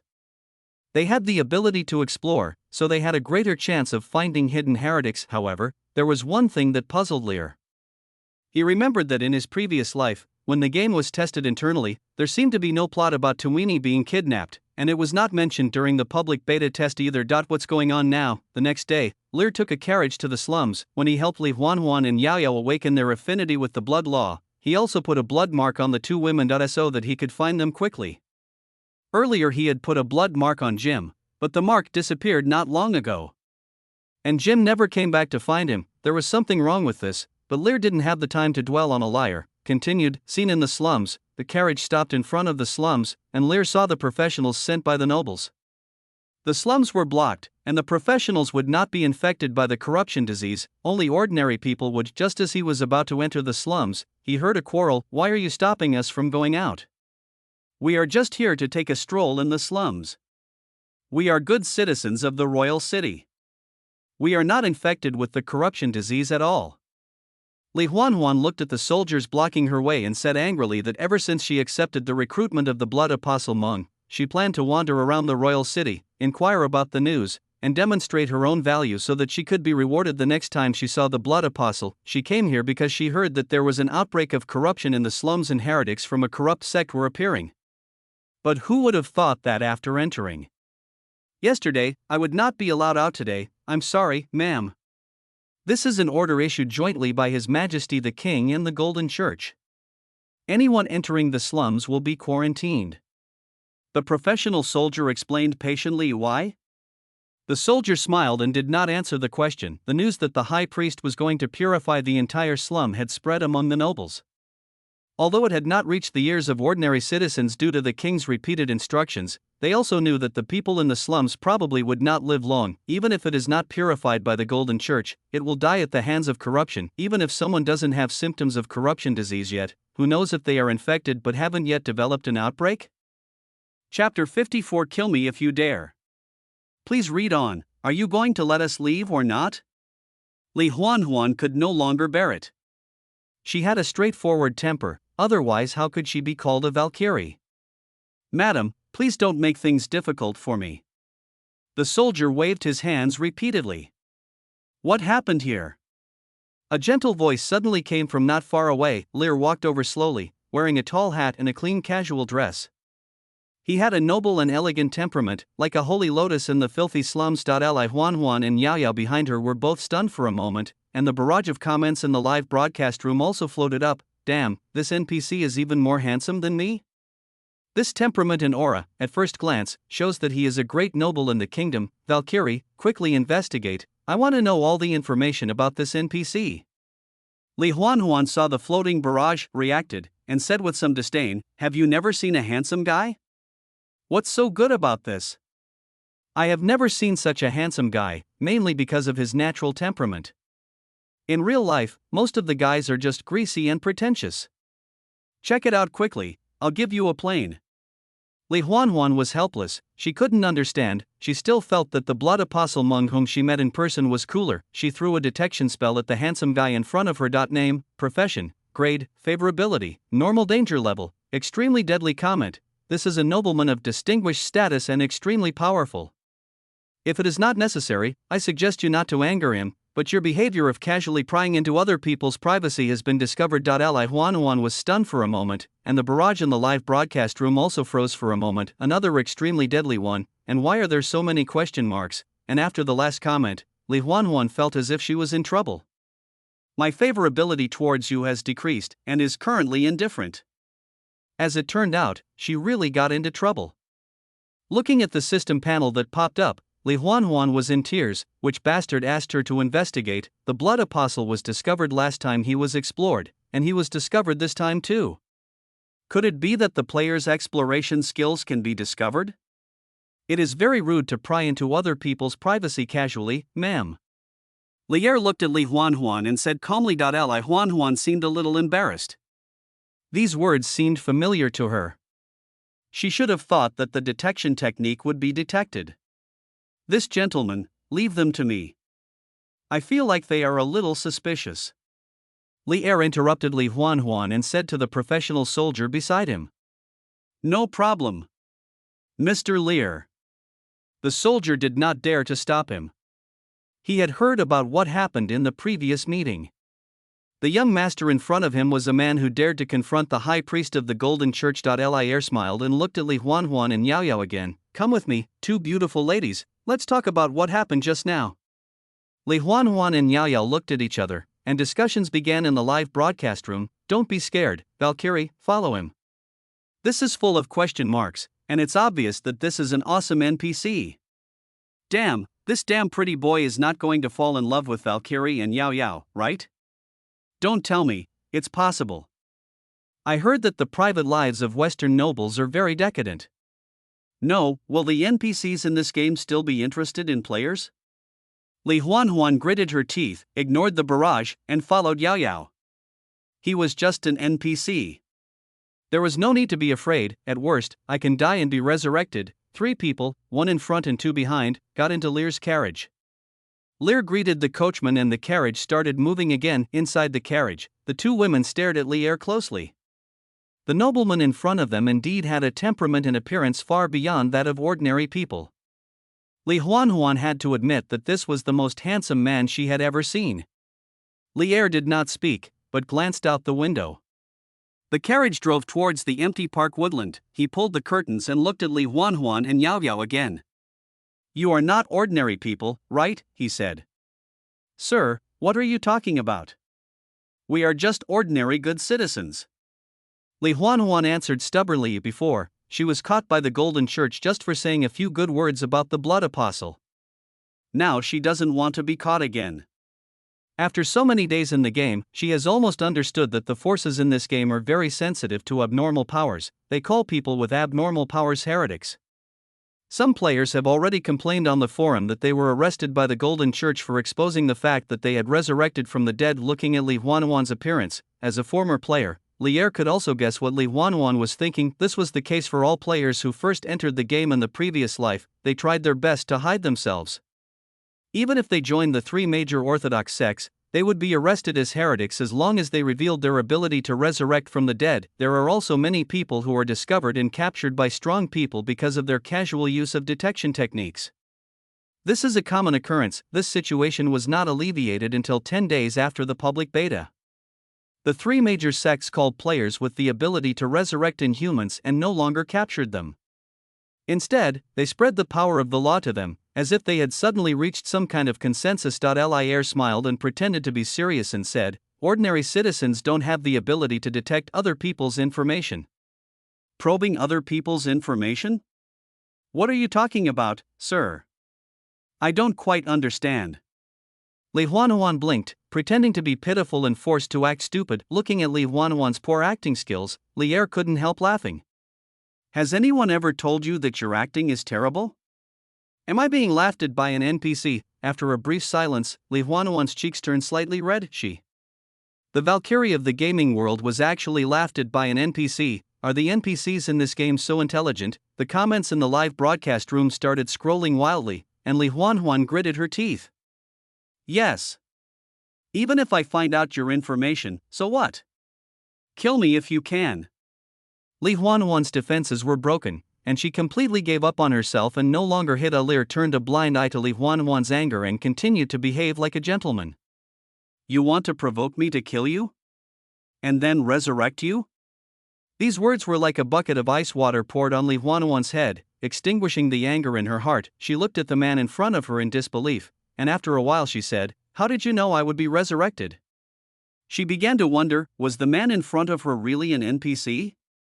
Was he a GM pretending to be one? Of course I know you can be resurrected, because I have received a revelation from the gods that the immortal aliens are about to come, and the world will be reshaped in the tide of the times. Lear's expression suddenly became serious and his tone became solemn. In Li Huanhuan's eyes, the NPC in front of him was shrouded in mystery. The game hadn't even been publicly tested yet, but an NPC knew that the player was about to arrive, or it was a revelation from the gods. Could this be the template for the game's protagonist? Chapter 55 Boss, help me.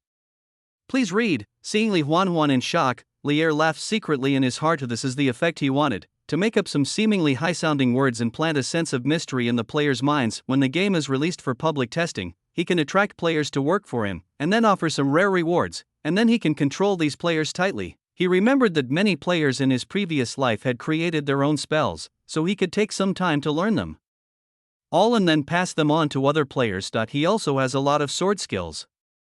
These sword skills are special skills and are different from the professional skills obtained by the players. They often require improving the NPC's favorability before they will be taught. Lear knows a lot of them. In addition to the sword skills limited by the laws of war, there are also sword skills common to all professions, and the effects are pretty good. These things are enough to fool these new players. As for his other identity, the Blood Apostle, that is to recruit some players to do bad things. There are always some things that cannot be exposed in the open. After a long time, Li Huanhuan came back to her senses. She carefully asked, "Sir, so you got the oracle?" "Yes, the gods told me that a group of immortal aliens are about to come, and they also have the ability to detect other people's information at will." Lear nodded. "Then why do you want me to tell you all this?" Li Huanhuan asked again. Lear pondered for a moment, then said, "I forgot to introduce myself. My name is Lear Stuart. I don't know if you have heard of my name. My fiancée, Princess Milia, may have been kidnapped by the heretics of a corrupt sect. I received an oracle that the Inhumans are immortal and can detect information about others. Can I ask you to help me search for traces of corrupt heretics in the royal city?" His expression was filled with sadness, and everything he said was genuine. Li Huanhuan and Yao Yao were both moved. They were both women and quickly put themselves into the situation. He must love his fiancée very much. Li Huanhuan was thinking about it when a task prompt appeared in front of her. "You have triggered the mission, the corrupted heretic hidden in the royal city. Rank, Lear's fiancée may have been kidnapped by corrupt believers. He is very anxious and hopes you can help him find the trace of the corrupt believers. Mission objective: find the corrupt believers in the royal city. Quest reward: 10,000 experience points, 1 gold coin. An opening of Lil Stewart's character store. Looking at Li Huanhuan and Yao Yao staring silently at the blank space in front of them, Lear knew that the task he had posted had appeared. It seems that he can issue tasks to players. As for rewards, the system will provide experience points, and the rest needs to be added by himself. Li Huanhuan and Yao Yao accepted the task without hesitation. "Mr. Lear, since you found us through the oracle, we will definitely help you. This is the choice of fate."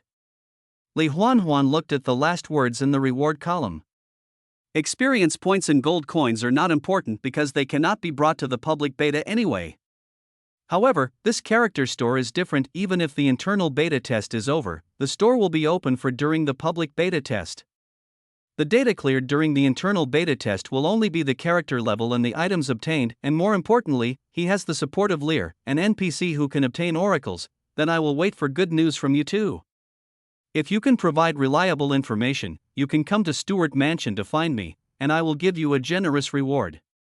Lear nodded. "Oh, by the way, what are the names of the two ladies?" "I'm Li Huanhuan. My name is Yao Yao." "Yeah, a very unique name." Lear pretended to think and smiled. The three of them chatted for a while, and then Li Huanhuan and Yao Yao got off the carriage. Watching the carriage slowly go away, Li Huanhuan still felt like she was in a dream. Family members? Don't you think the NPC AI in this game is a little too real? If I didn't know it was just a game, I would have thought it was a real person. Li Huanhuan was complaining, and there was a lot of discussion in the live broadcast room. Just when Li Huanhuan was about to go to other places in the royal city to see if she could find the so-called corrupt believers, a reward message caught her attention. Dahe sent out a plain, "Boss, help me. I know the clues of the corrupt believers in your mission." Li Huanhuan showed a strange expression on her face, and said jokingly, "Hey, isn't this Dahe? I remember you were captured by someone? Haven't you escaped yet?" In a dark secret room, a black-haired young man looked at Li Huanhuan's ridicule in the live broadcast room with an angry expression on his face, but he quickly suppressed his emotions. "Sister Huanhuan, please stop talking. I was caught because of bad luck. But I also found out that the NPC who caught me is a plague warlock. Can you think of a plague warlock who spreads the plague? Did they spread the corruption in the royal city? Could he be a believer of corruption? I have been tied up by this plague warlock for more than a day. I can't even commit suicide. I can tell you the news for free. Just rescue me. If you can't, just kill me." Dahe was typing helplessly in Li Huanhuan's live broadcast room. He had to bow his head in order to ask for help. Like Li Huanhuan, he is an internal test player and a well-known anchor. However, he does not have the powerful skills like Li Huanhuan, and he is a person who pays attention to the plot. He was participating in the game's internal testing, but just because he said that the name of the Golden Church sounded a bit tacky, he was hunted down by the followers of the Golden Church. Later he was accidentally killed. When he was resurrected, he happened to be seen by a plague warlock with his face covered in a black robe, and then he met a tragic end. He was tied up by the plague warlock and locked in a small dark room for more than a day, unable to commit suicide. On the other side, Li Huanhuan saw the message from Dahe, and her attitude of mocking him instantly changed. "Are you sure the person who arrested you is a corrupt believer?" "I don't know, but the profession is plague warlock." Dahe typed back, "Tell me the location." "I'll tell you the location, can you share the task with me?" Dahe replied greedily. He saw the entire process of Li Huanhuan accepting the task. Based on his years of understanding of virtual game plots, he knew that this NPC named Lear must be an extremely important NPC, and might even be the destined child in the game. "This thigh must be hugged. Didn't you say that you would tell me for free and that all I had to do was rescue you?" Li Huanhuan said with some dissatisfaction. "That being said, Valkyrie, you can't just take advantage of me, right?" Dahe replied shamelessly. Li Huanhuan was annoyed and thought Dahe was shameless, but she could do nothing about it. She thought for a while and said, "I don't know if the mission can be shared, but if I want to save you, I can only ask Lear, the NPC, for help. I can talk to the NPC, but whether you can get the benefits or not is up to you." That's it. Dahe in the secret room smiled happily. Chapter 56, Imprisoned Divine, seeking follow-up reading, in a dark compartment somewhere. Have you figured out anything? What's the reason for his ability to come back from the dead? Eric looked at the young man tied to the chair with a hint of heat in his eyes. "Don't make a noise, coming back to life is a miracle. How can it be solved so easily? This human situation is very strange. He has no law power at all, and looks more like an ordinary person, but how can an ordinary person have the ability to come back to life after death?" The crow, Drizzy, was circling the room. Dahe looked at the two people in front of him. His mouth was tied with bandages and he couldn't speak at all. It has been 2 days since he was kidnapped. Yesterday he told Li Huanhuan all the information. He had seen through the live broadcast that Li Huanhuan was rushing here with the NPC. "Since yesterday, your mood has become very stable. Why?"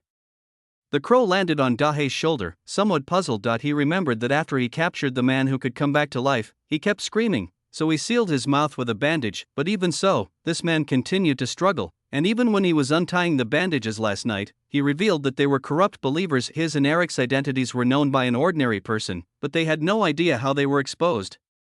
Dahe listened to Crow's question without saying anything.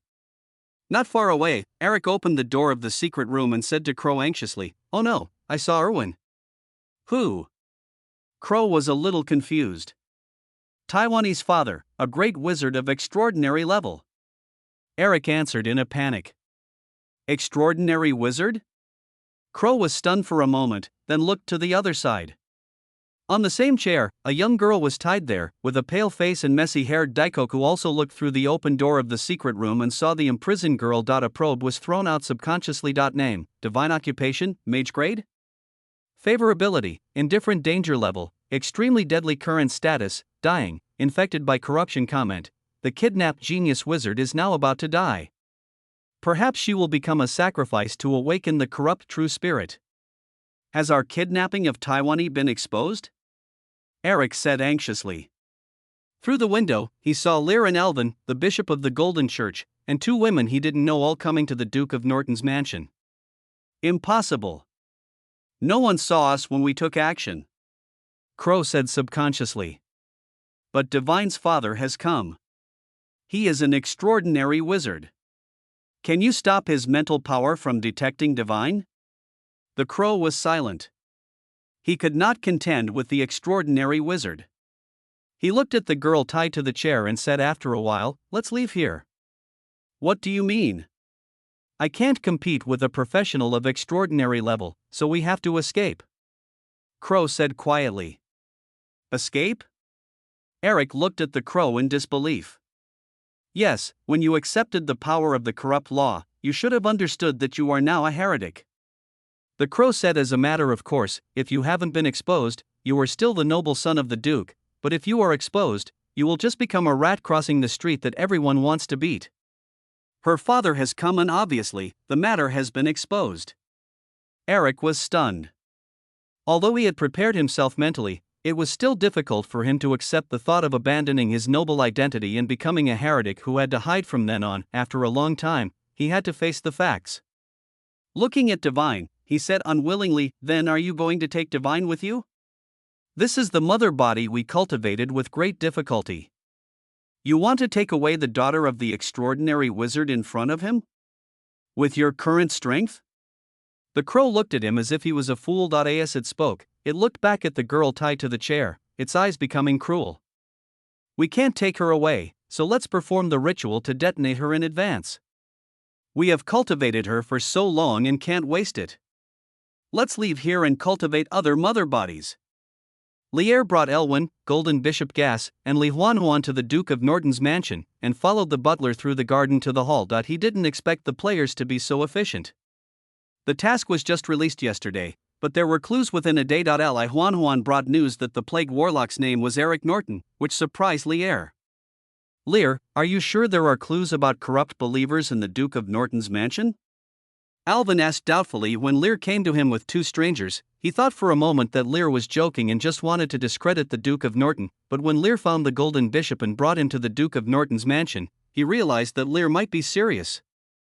"Whether it is true or not, we will know soon," Lear said calmly. He glanced at Li Huanhuan and Yao Yao behind him and said, "You are the one who provided the information. I trust you, so I called Dean Irwin and Bishop Gold. If what you are saying is fake news," he didn't continue. "Of course it's true. Mr. Lear, I swear to God." Li Huanhuan nodded confidently.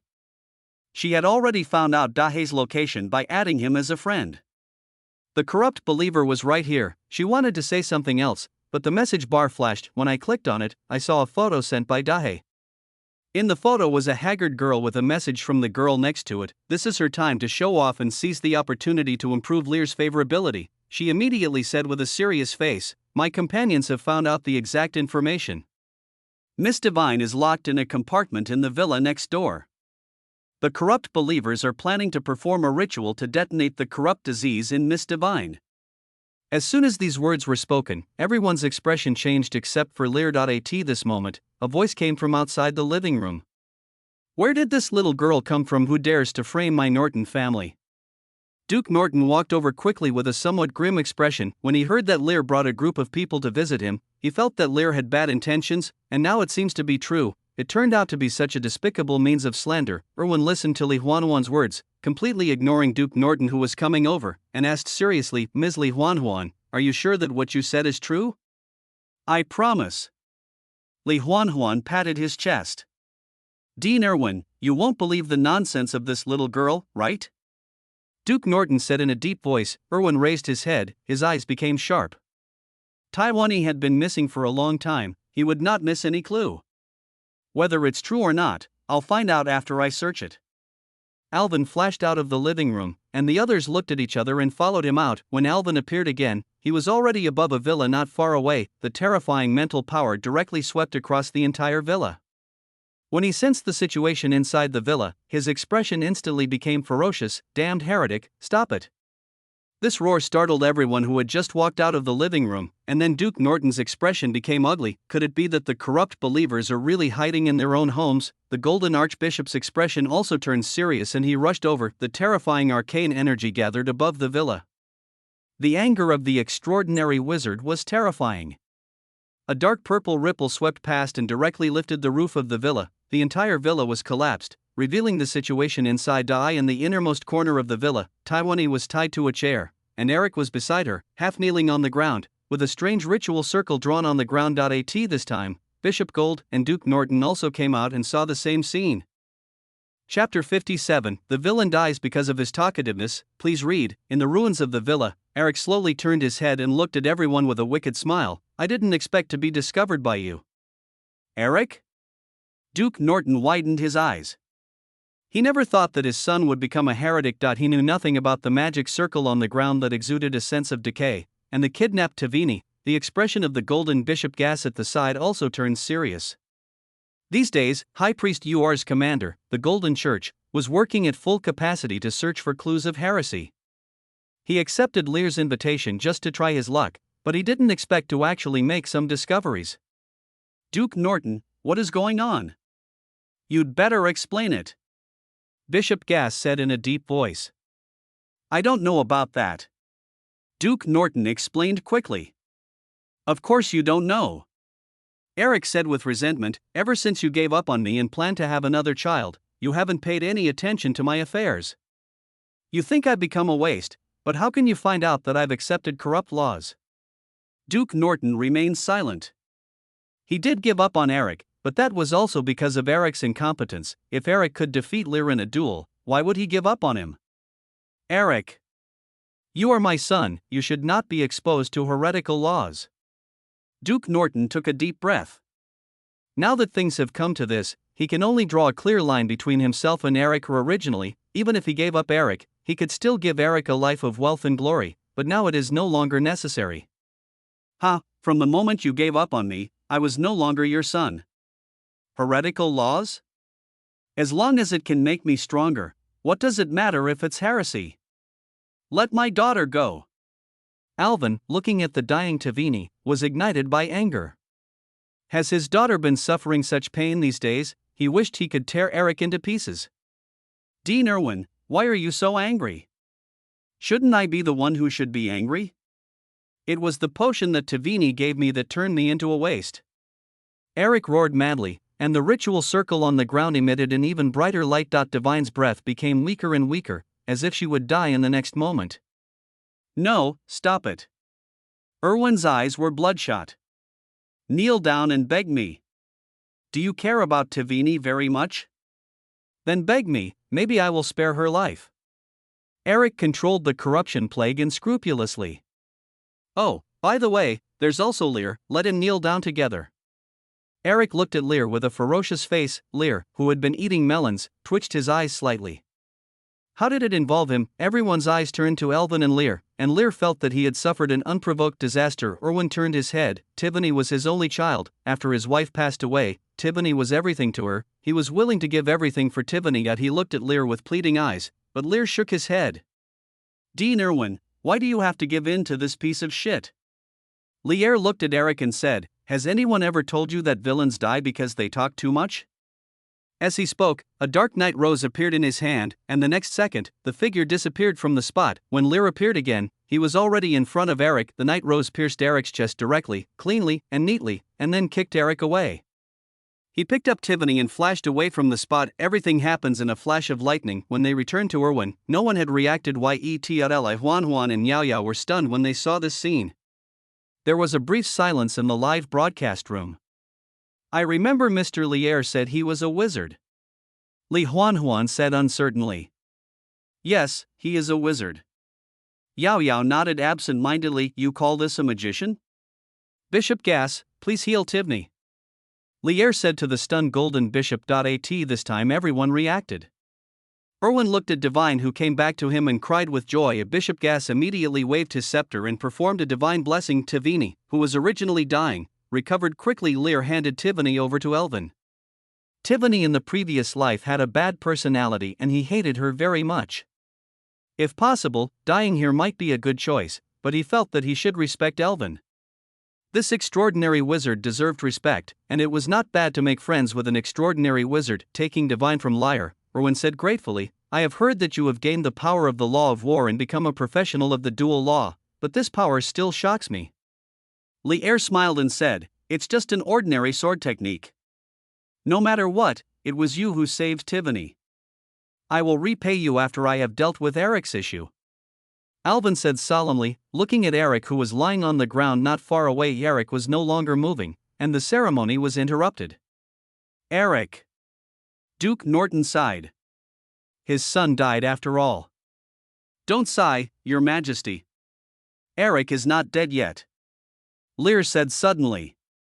What did you say? Duke Norton turned his head suddenly. Lear walked over to the body of Eric, which had decayed in a very short time. When he killed Eric just now, he received a system prompt. You killed Eric's rotten flesh doll. This is just Eric's puppet, not Eric. Lear turned the corpse over, revealing a bloody face. That was not Eric's face. The carrion doll, the carrion giant, came into contact with the corrupted cultist twice, both times surprising Lear. The profession of corrupting the law is not simple. After releasing the God-given blessing, the golden bishop also walked to Eric's body, and when he saw the rotten face, he showed a look of disgust. Duke Norton, Eric is your son. He joined a heretical sect and even kidnapped Dean Erwin's daughter. Now he has escaped. I think you should prepare yourself. Lord Uar will question you in detail. He is your son after all. Upon hearing this, Duke Norton's face turned ugly. And the whereabouts of Milia and her Highness the Saint must be related to Eric. We only found Tivini here. Milia and her Highness the Saint must be imprisoned somewhere else. Lear echoed, pretending to be melancholy. At this time, Alvin also came over with the awakened Tivini. Tivini's face was still a little pale. After being imprisoned for so many days, her mental state was still greatly affected. Lear, I believe Her Royal Highness the Princess must still be alive. Alvin patted Lear on the shoulder. I hope so. Lear nodded. Chapter 58. Speak up. Please read. Lear took Li Huanhuan and others away and returned to the Stuart mansion. It can be predicted that Duke Norton will have a hard time in the future. High Priest Uar will probably not let Duke Norton go, even if the other party has no idea that Eric has joined a pagan religion. Mr. Lear, does this mean we have completed our mission? In the living room, Li Huanhuan asked carefully. When she left the Duke of Norton's house, she saw Lear's melancholy expression. They did find the whereabouts of the heretic, but there was no trace of the princess, and without finding the princess, it meant nothing to Lear. At least that's what she thought. Of course, I won't break my promise. Lear did not break his promise as Li Huanhuan imagined. He nodded, took out 2 gold coins from his pocket and handed them to the 2 people respectively, and then said, besides that, I am a dual law professional of war and arcane. Some of my sword skills and spells can be purchased from me if you need them. You have completed the mission Corrupted Heretic hidden in the Royal City, D-rank. You receive 10,000 bonus experience points, 1 gold coin, and open the character store of Lil Stuart. Li Huanhuan and Yao Yao immediately saw a store icon appear above Lear's head. The 2 of them chose to click it without hesitation. Basic spell, Frost Arrow, intermediate spell, Fire Extinguishing spell, intermediate spell, Frost Nova, intermediate spell, Lear's Arcane Cannon, Advanced Swordsmanship, Steel, Soul Swordsmanship, Superb Swordsmanship, Nightingale Swordsmanship, Legendary Sword Art, Aslan Royal Sword Art. Li Huanhuan and Yao Yao were dazzled by the rows of spells and swordsmanship, especially the Legendary Swordsmanship at the bottom. Legendary Swordplay. Aren't legendary skills the highest level skills in the game? Did they appear during the beta test? Before Li Huanhuan and Yao Yao could check, their live broadcast room had already exploded. Extraordinary Swordsmanship? Legendary Swordsmanship? What kind of NPC is this? So awesome? Damn it. I joined the Golden Church, changed my job to a praying man, and only got an apprentice-level healing skill. What the hell is this? If I had known, I would have been born in the royal city of Brayful. Date, who was resurrected from the resurrection point, also saw Lear's store list and his eyes turned red just now at the Duke of Norton's mansion. He was crushed to death by the villa that was collapsed by the shockwave before he could react, and he didn't see Lear at all. He frantically sent messages to Li Huanuan, Boss Huanuan, Lady Valkyrie, you promised to say good things about me to Lear. No response. I was the one who provided the location of the corrupt believer. You can't go back on your word. Still no response. Say something. Dahe went crazy. At this time, Li Huanhuan had been blinded by the legendary swordsmanship, and she numbly clicked on the skill introduction, legendary swordsmanship, Aslan Royal Swordsmanship Introduction, swordsmanship from the legendary Queen Salix, only recognized knights will be granted effect, you can convert and stack the strength, constitution, and dexterity attribute points at will to reach the pinnacle of a single attribute. Each attribute conversion has a 1-second cooldown. When swordsmanship is activated, 1% of the maximum mana value is consumed per second, and mana cannot be restored during this period. Learning requirements: War Law Affinity 80%, Mystical Attribute 50. Purchase requirements: Lil Stewart's Favorability 90, Friendship of Life and Death, 100 million gold coins, any legendary item *1. Note: sword skills are special skills. You need to thoroughly master the essence of sword skills to fully exert their effects. The skill effect of the legendary swordsmanship is shocking, but the overwhelming learning and purchasing needs also calmed down the fiery Li Huanhuan, and also restricted the law. She has accepted the recruitment of the Blood Apostle Monger and awakened the affinity of the Blood Law, and is planning to switch to the Blood Law profession. It seems that this legendary sword technique is destined to be out of her reach. Li Huanhuan had no ideas, but that didn't mean the audience in the live broadcast room had no ideas. When they saw the effect of the swordplay, a large number of people had already rushed straight to Stewart's mansion when they were preparing for the public beta. Even if I can't get Lear Stewart's recognition, it's okay to start as a lackey. I dare not imagine what an NPC who can perform legendary swordsmanship will do in the future. Feeling the emotions of the two women, Lear laughed in his heart. He deliberately put Aslan Royal Swordsmanship there just to attract players, set a sky-high price. No. One can afford it anyway. Even if someone finally collects all the gold coins and legendary items, he can adjust the favorability at will. You can only learn my swordsmanship and spells after you change your profession to the arcane law profession or the war law profession. You can come back after you change your profession. Lear said pretentiously. Li Huanhuan and Yao Yao had calmed down from their shock. Yao Yao looked at Lear with a fiery gaze.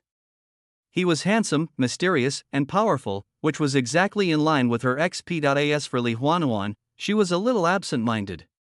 In her heart, she liked the Blood Apostle Mung more, but the legendary swordsmanship made her a little hesitant. She felt that she had betrayed Mr. Munger somewhat. Thinking in her mind, she slapped herself. What betrayal? This is just a game. I have only met Mr. Munger once. How could I think like that? She felt that she was too immersed in the role. Li Huanhuan slapped startled Yao Yao and Lear, and they looked at her with strange eyes. Li Huanhuan blushed when she realized what was happening, and quickly said, if everything is okay, Yao Yao and I will leave first. As she said that, she pulled Yao Yao and ran out. Lear just looked at the backs of the two women silently. At that moment just now, he actually discovered that the blood law essence he possessed also had a certain impact on players who awakened the affinity of the blood law. In other words, if the player chooses to believe in the blood law, he can influence the player's thoughts to a certain extent. The game law is quite scary when you think about it carefully. Lear fell into deep thought. On the other side, in the citizen area, in a corner close to the slums, a dark figure overturned the trash can in frustration. Damn Lear! He ruined my plan again. Eric roared. Crowdrike stood on the eaves nearby, quietly watching Eric venting his anger. It seems that your ritual has failed, and the Matrix has been purified. Eric ignored Derich, took a deep breath, and thought about Lear's last words. The villain died because he talked too much. If he didn't talk so much nonsense, I'm afraid the corruption epidemic would have broken out in the aristocratic district. Derek, what should we do next? Crow thought for a moment and said, let's prepare to let the mother body of the slums erupt in advance. But if that's the case, what about the plan for the noble district? Eric asked. Crow looked at Eric and his tone became a little strange. I have other plans for the noble district. I won't put all my eggs in one basket. I asked you to cultivate the mother just in case. Don't worry, no one can stop the coming of the corrupted true spirit. You will see the last moment, and then you will be able to trample Lear under your feet. The crow said, flapping its wings and flying onto Eric's shoulder. Chapter 59, Irwin's Thank You Gift. Please read, Stuart House, 3rd floor, Lear's bedroom. A man and a woman calmed down after a long and intense primitive exercise. I heard that your father was taken away by the Golden Church? Eric also absconded.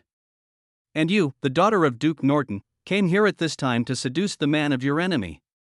Enjoying Adele's subsequent service, Lear teased with a sly smile, Mr. Lear, Adele has been yours for a long time. The father you know only treats me as a tool. Eric has never treated me as a sister. Besides, I am here with news. Adele answered vaguely while leaning over to work. Oh? What news do you bring? Lear asked softly, stroking Adele's exposed skin. Father has reached an agreement with the High Priest of UR to atone for Eric's crime and help the High Priest of UR purify the slums. Is that so? Lear fell into deep thought. A few days had passed since what happened in the Duke of Norton's mansion, and the news that Eric had joined the heretical sect had spread among the nobles. Lear also had some guesses about how the Golden Church would deal with the Duke of Norton, and he was not surprised by this result. Dong dong. There was a knock on the door. Master, Mr. Irwin, and Miss Tivany are here to visit. It was Zeno's voice. Tivany sat on a chair in the living room, looking at the furnishings in the room with a complicated expression. This was her first time to come to the Stuart house. When Lear was pursuing her before, he had invited her to visit him, but she had refused. The scene of Lear saving her from Eric flashed through her mind again. At that time, she really thought she was going to die, having been imprisoned by Eric for so many days. She lived in torment from illness every day, and she hoped that a hero would come to save her. Finally, the hero showed up, but she felt ashamed when she saw that familiar face. There were footsteps outside the living room. Lear walked over slowly and saw Irwin and Tivany with a gentle smile on his face. Welcome, Dean Irwin, and Tivany too. Lear greeted politely. Lear, you look in good spirits. Alvin stood up, and Tivany beside him also lifted her skirt and stood up. It's not bad. Lear nodded. Tivany, come here. Irwin smiled when he heard that, then looked at Tivany beside him and raised his eyebrows at her. Divine bit her lip. Today she was wearing the kind of clothes she usually wore to parties, and she looked particularly beautiful. She walked up to Lear and bowed deeply. Liar, thank you for saving me. What happened before was my fault. I shouldn't have been so willful. Please forgive me. Lear blinked. He really didn't want to say anything more to Tivany, nor did he want to have any more contact with her. Maybe after this kidnapping incident, Tivany's character would change, but it didn't make any sense to Lear that he nodded with a gentle smile. I don't care about what happened before. You don't have to apologize to me. Let the past be the past. Even though I didn't like it, I still had to pretend to do it because Alvin was watching me. Listening to Lear's words, Devine showed a look of joy, but Irwin beside her sighed that he was not as naive as Tivany.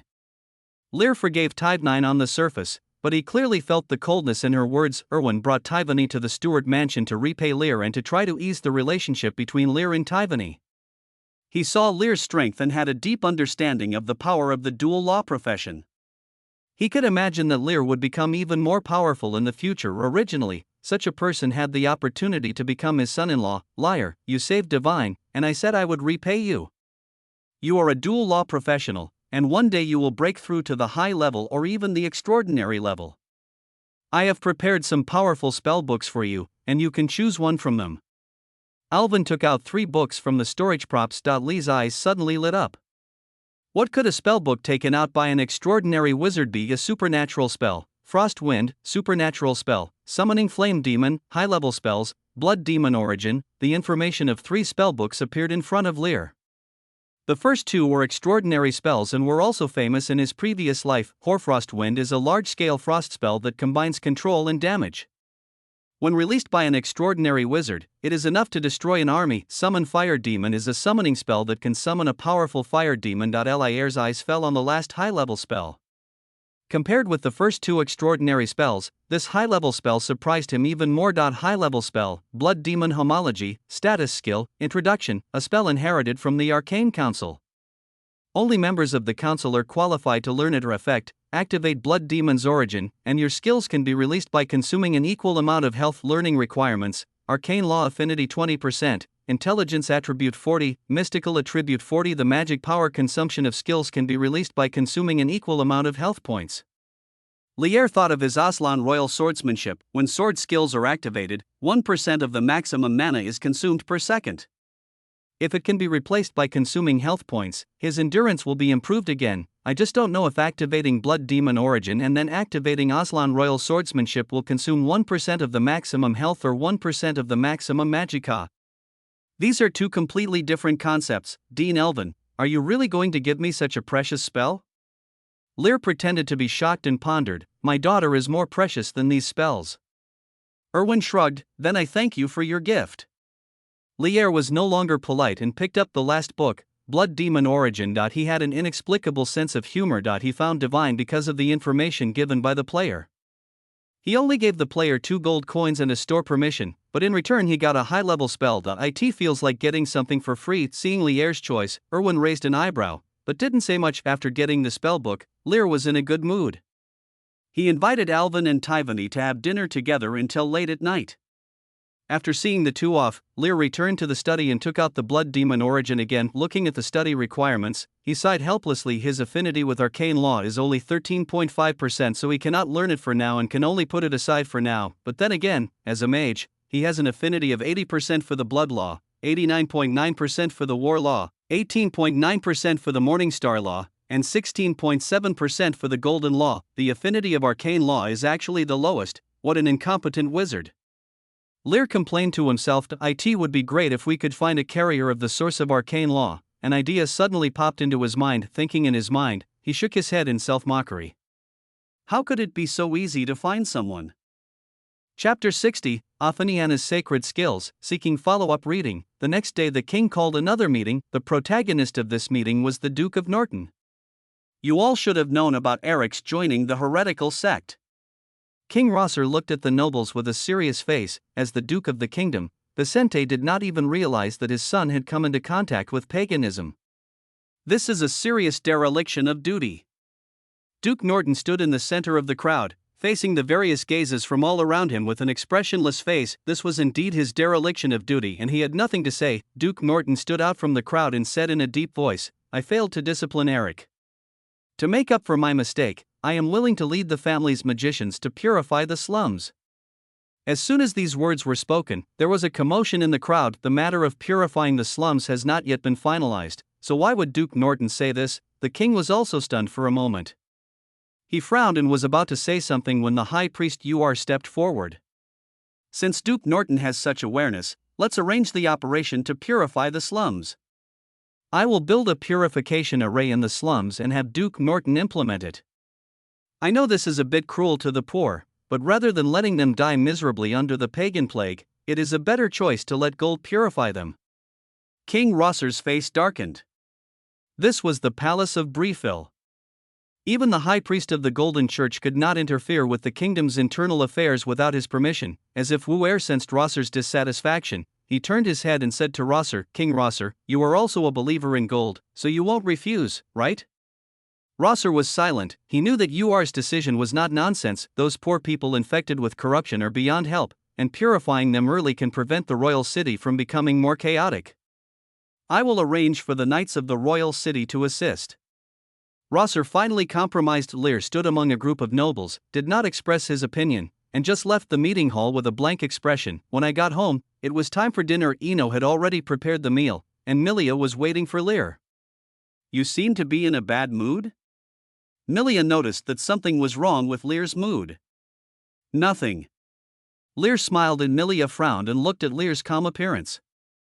She stood up, came to Lear, and said seriously, "You can tell me anything. I'm your fiancée and I can listen." It's really nothing. Lear didn't know whether to laugh or cry. He patted Milia's little hand. "It's just that His Majesty the King intends to let the Golden Church purify the slums." What do you mean? Milia was a little confused. She had been staying in Stuart Mansion and didn't know much about what was happening in the outside world. Lear patiently explained everything. After listening to Lear's story, Milia said in disbelief, You mean that Father allowed the Golden Church to kill all the infected people in the slums? That's about it. Lear nodded. Is there no other way to save those poor people? Milia felt a little reluctant. She was not a child and knew that her father's decision was good in the long run, but she still felt it was a little cruel. Lear said nothing and stuffed a piece of beef into his mouth, thinking of the decision task that was triggered before. Where can there be so many saviors in this world? Besides, he is just a mid-level professional. The dinner ended in a somewhat heavy atmosphere. Lear took the food left for Saint Ophelia and went to the underground secret room alone. In the secret room, Ophaniana was still tied to the chair. The bright red shackles were absorbing her physical strength all the time, and the magic power in her body was also regularly devoured by Lear. She was somewhat desperate. Was she going to be Lear's bloody servant for the rest of her life? The door of the secret room was opened, and Ophaniana felt a little better. During the time of imprisonment, the only time she felt comforted was during her meals every day. The maid Ino would feed her and comfort her, but she would often say nice things about Lear, which made her a little annoyed. What good is that perverted rogue heretic? She felt that such a good maid must have been deceived. Ophaniana looked towards the door and her expression froze instantly. The person who came was not Ino, but Lear, the man she hated so much. Seeing Ophelia's dull eyes, Lear stepped forward and said, "What's wrong? Don't you welcome me? Didn't you suck my blood this morning?" Ophelia said subconsciously. "Can't I come after I've smoked?" Lear raised his eyebrows and put dinner on the table beside him. Hearing this, Ophaniana became a little flustered. In the past, Lear would suck blood in the morning and then disappear. What does he want to do now that he comes at night? A man and a woman were alone in a room, and she was tied up in an extremely shameful way. Ophaniana didn't dare to think further. "What do you want to do?" Ophaniana asked vigilantly. "What's your attitude? It's really sad. I see that you have a hard time having my blood sucked every day, so I am willing to come here to feed you and comfort you. Shouldn't you be more enthusiastic?" Lear smiled. "I don't believe you, you pagan are so bad." Ophaniana gritted her teeth. If it weren't for these red shackles, she would have pounced on Lear and bit him to death. "Forget it, I won't joke with you anymore." Lear shrugged and sat on the chair on the other side. "Do you remember the high priest of UR whom I mentioned to you last time? He plans to set up a purification ritual to cleanse the entire slum area in order to lure out the corrupt believers in the royal city," he said slowly. Ophaniana thought Lear was going to say something sarcastic, but when she heard about War's incident, her brows instantly frowned. "Do you agree with War's decision?" Lear asked, "or do you have a way to save those infected people in the slums?" If there is anyone who can save the poor and become a savior, Lear thinks that only Ophania may have such ability. The saint of the Golden Church has always been very mysterious. It is said that she is a woman blessed by the gods.